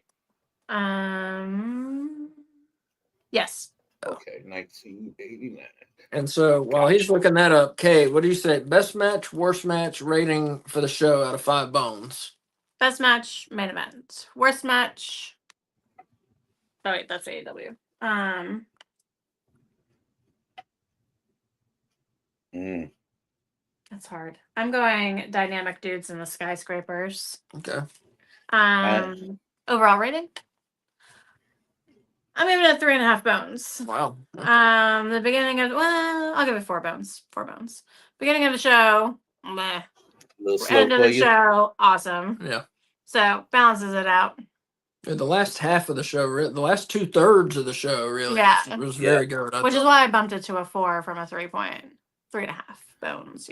4 bones. Yeah. So Switch, what do you say? Best match, worst match rating out of 5 bones? Best match, Ric Flair, Funk, hands down. Worst match for me, like Kay said, skyscrapers, and like Kay said, also went with 4 bones out of 5 for the whole match, whole show. What you got for us, Asa? Best match, yeah, the main event had to be. Worst match, the tuxedo match, I man. knew he was How gonna do y'all it. didn't pick that? Because that Don't do wasn't the that worst shit. match. Tuxedo match was That the was worst fun. match. You gotta have fun in your heart, Asa. You gotta love life. That was the worst match. That's a those, match that Those you punches enjoy and and you kicks are love life. terrible. And overall, I'll give it 4 bones out of 5. I gave 1, 2, 3. I gave 3 matches 4 bones and 1 5 bones, and 1 match 3.5. Excuse me, 2 matches 3.5. So I give it 4 bones out of 5. Mhm. And then of course there was the skyscrapers, which sucked, and the tuxedo match, which sucked. But 4 bones out of 5 overall. Good show, good pay-per-view. Yes, good pick, Asa. Good pick. Thank you. So next week we'll be back on Thursday with another retro pay-per-view. I think we're gonna watch King of the Ring '94. I'm Cool. with that. So I forget who all's in the tournament. Tatanka, I think Razor Ramon, Owen Hart. I forget who else is in it. 5 other guys. But so one night, 8-man tournament for King of the Ring, and for the world title shot at SummerSlam '94. Also, we got Bret Hart defends the world title against Diesel in a good match. And I forget what else happens, but it's a good show. I definitely know that. Tune in next Thursday to find out what else is on the card. Yeah, so 6:55 next Thursday, Mhm. King of the Ring, 1994. Do you Before then, Tell them about tomorrow. yes, before then, tomorrow night is tomorrow's Friday the 13th, folks. So we are doing a Friday the 13th double feature watch along at 6:55. We're starting Friday the 13th, part 3. There you go. And then after that, Friday the 13th, part 8, Jason Takes Manhattan. So Wait, I can do it. There we go. you need an unedited copy of the movie. So DVD, VHS, Blu-ray, buy it on a streaming or whatever, but it needs to be an unedited, Mhm. no commercial copy of the movie to follow along with us. Or find it where you will. Or find it where you will. Yeah. But yeah. Number 3 and number 8 tomorrow night, 6:55. So join us for those. Hopefully you will. Wait, can I tell them why I picked these? Okay. They're the most fun. Because, there's scary Jason, and there's, suspenseful Jason, and then there's just, fun Jason. These are 2 really fun ones. Because the third one was originally filmed for 3D, so there's lots of, long objects pointed at the screen for no reason when you watch it at not in 3D. And the third is also where Jason gets his hockey mask. Yes, that's true. And Yeah. part 8 takes place mostly on a ship bound for Manhattan. Yeah. And there's some really, really fun deaths in it. Yeah, it's a good one. It's a fun one. It's 2 hours long, part 8, but it's a good one. It's fun. Worth it. Worth Yeah, the 2 hours. It's worth it. But they're both fun, as Kay said. Mhm. So tomorrow night, 6:55. What else we got coming up? Wednesday at what time? 6 for AEW Weekly? Is that Yeah. Or I can't remember. Do we say 5:30 or do we say 6? 6. I think we said 6. 6 Wednesday, AEW Weekly. That is the time it's moving to. Wednesdays at 6. AEW Weekly. We talk about, we'll talk about last night's show. We'll look ahead to the show in Mexico coming up that night, and look ahead a little towards All In also. We'll do a top 5 rankings. We'll do K Fabulous's Fashion Corner. We'll have news for you. Just everything AEW we'll talk about. And then 7:55 Wednesday night, we're watching the AEW, the show from Mexico. And then next Thursday, as I said, 6:55, King of the Ring 94. And then next Saturday, Collision is back to Saturdays. So we're going to watch Collision at 7:55. And everything I just said about the schedule is we're going to put it up on X. This show is going to be up on YouTube if you want to watch it. It's going to be up on X for a little while if you want to watch it again. Also, next week, one last thing. Look out for a new segment, which will probably be posted on like X and YouTube. Not Reading Rainbow, but Wrestling Rainbow, where I'm going to be talking about some of my favorite and not so favorite wrestling books. And we're going to have a new version of the Reading Rainbow theme with new lyrics. So get ready for that. Yeah, can't that's wait. interesting. Switch, you got anything you want to promote? No, sir. Not a Can I- thing. Can I Y'all say can always go to the CGR Productions page and check out our interviews and our music and our TV web series. But other than that, Make sure you check out their music. Very good. Yeah, awesome. Very good. And we'll put our Reading Rainbow song, Wrestling Rainbow Oh, yeah. song to shame. Yeah. so Um, do you I have was- a logo for that segment yet? Not yet. No. Yes, we do. Do we? Oh, well, yeah, we Make a do. video Yeah, we for do. it. Okay, Yeah, we do. okay. Yeah, I yeah. can't wait. We have a logo and a song. And we're gonna take Sweet. some fun. You know how like LeVar Burton has like pictures of him like in sweaters, like I'm already in it. we're gonna do that, you know? Yeah. But yeah, so if you're worried that you're gonna miss Wrestling Rainbow, because I know that would just keep you up at night, make sure you subscribe and turn on your notifications so you don't miss anything. When Like and subscribe. Tell your auntie. Tell your grandma. Tell your mom. you can also tell men in your family. Don't tell any of the men in your family. Just tell the women. Tell your friends. Give No Bones About Wrestling a try. No one's a rest. That's Check right. us out. And everybody, that's going to be it for us. Thank you on behalf of Switch, on behalf of K Fabulous. Thanks for watching.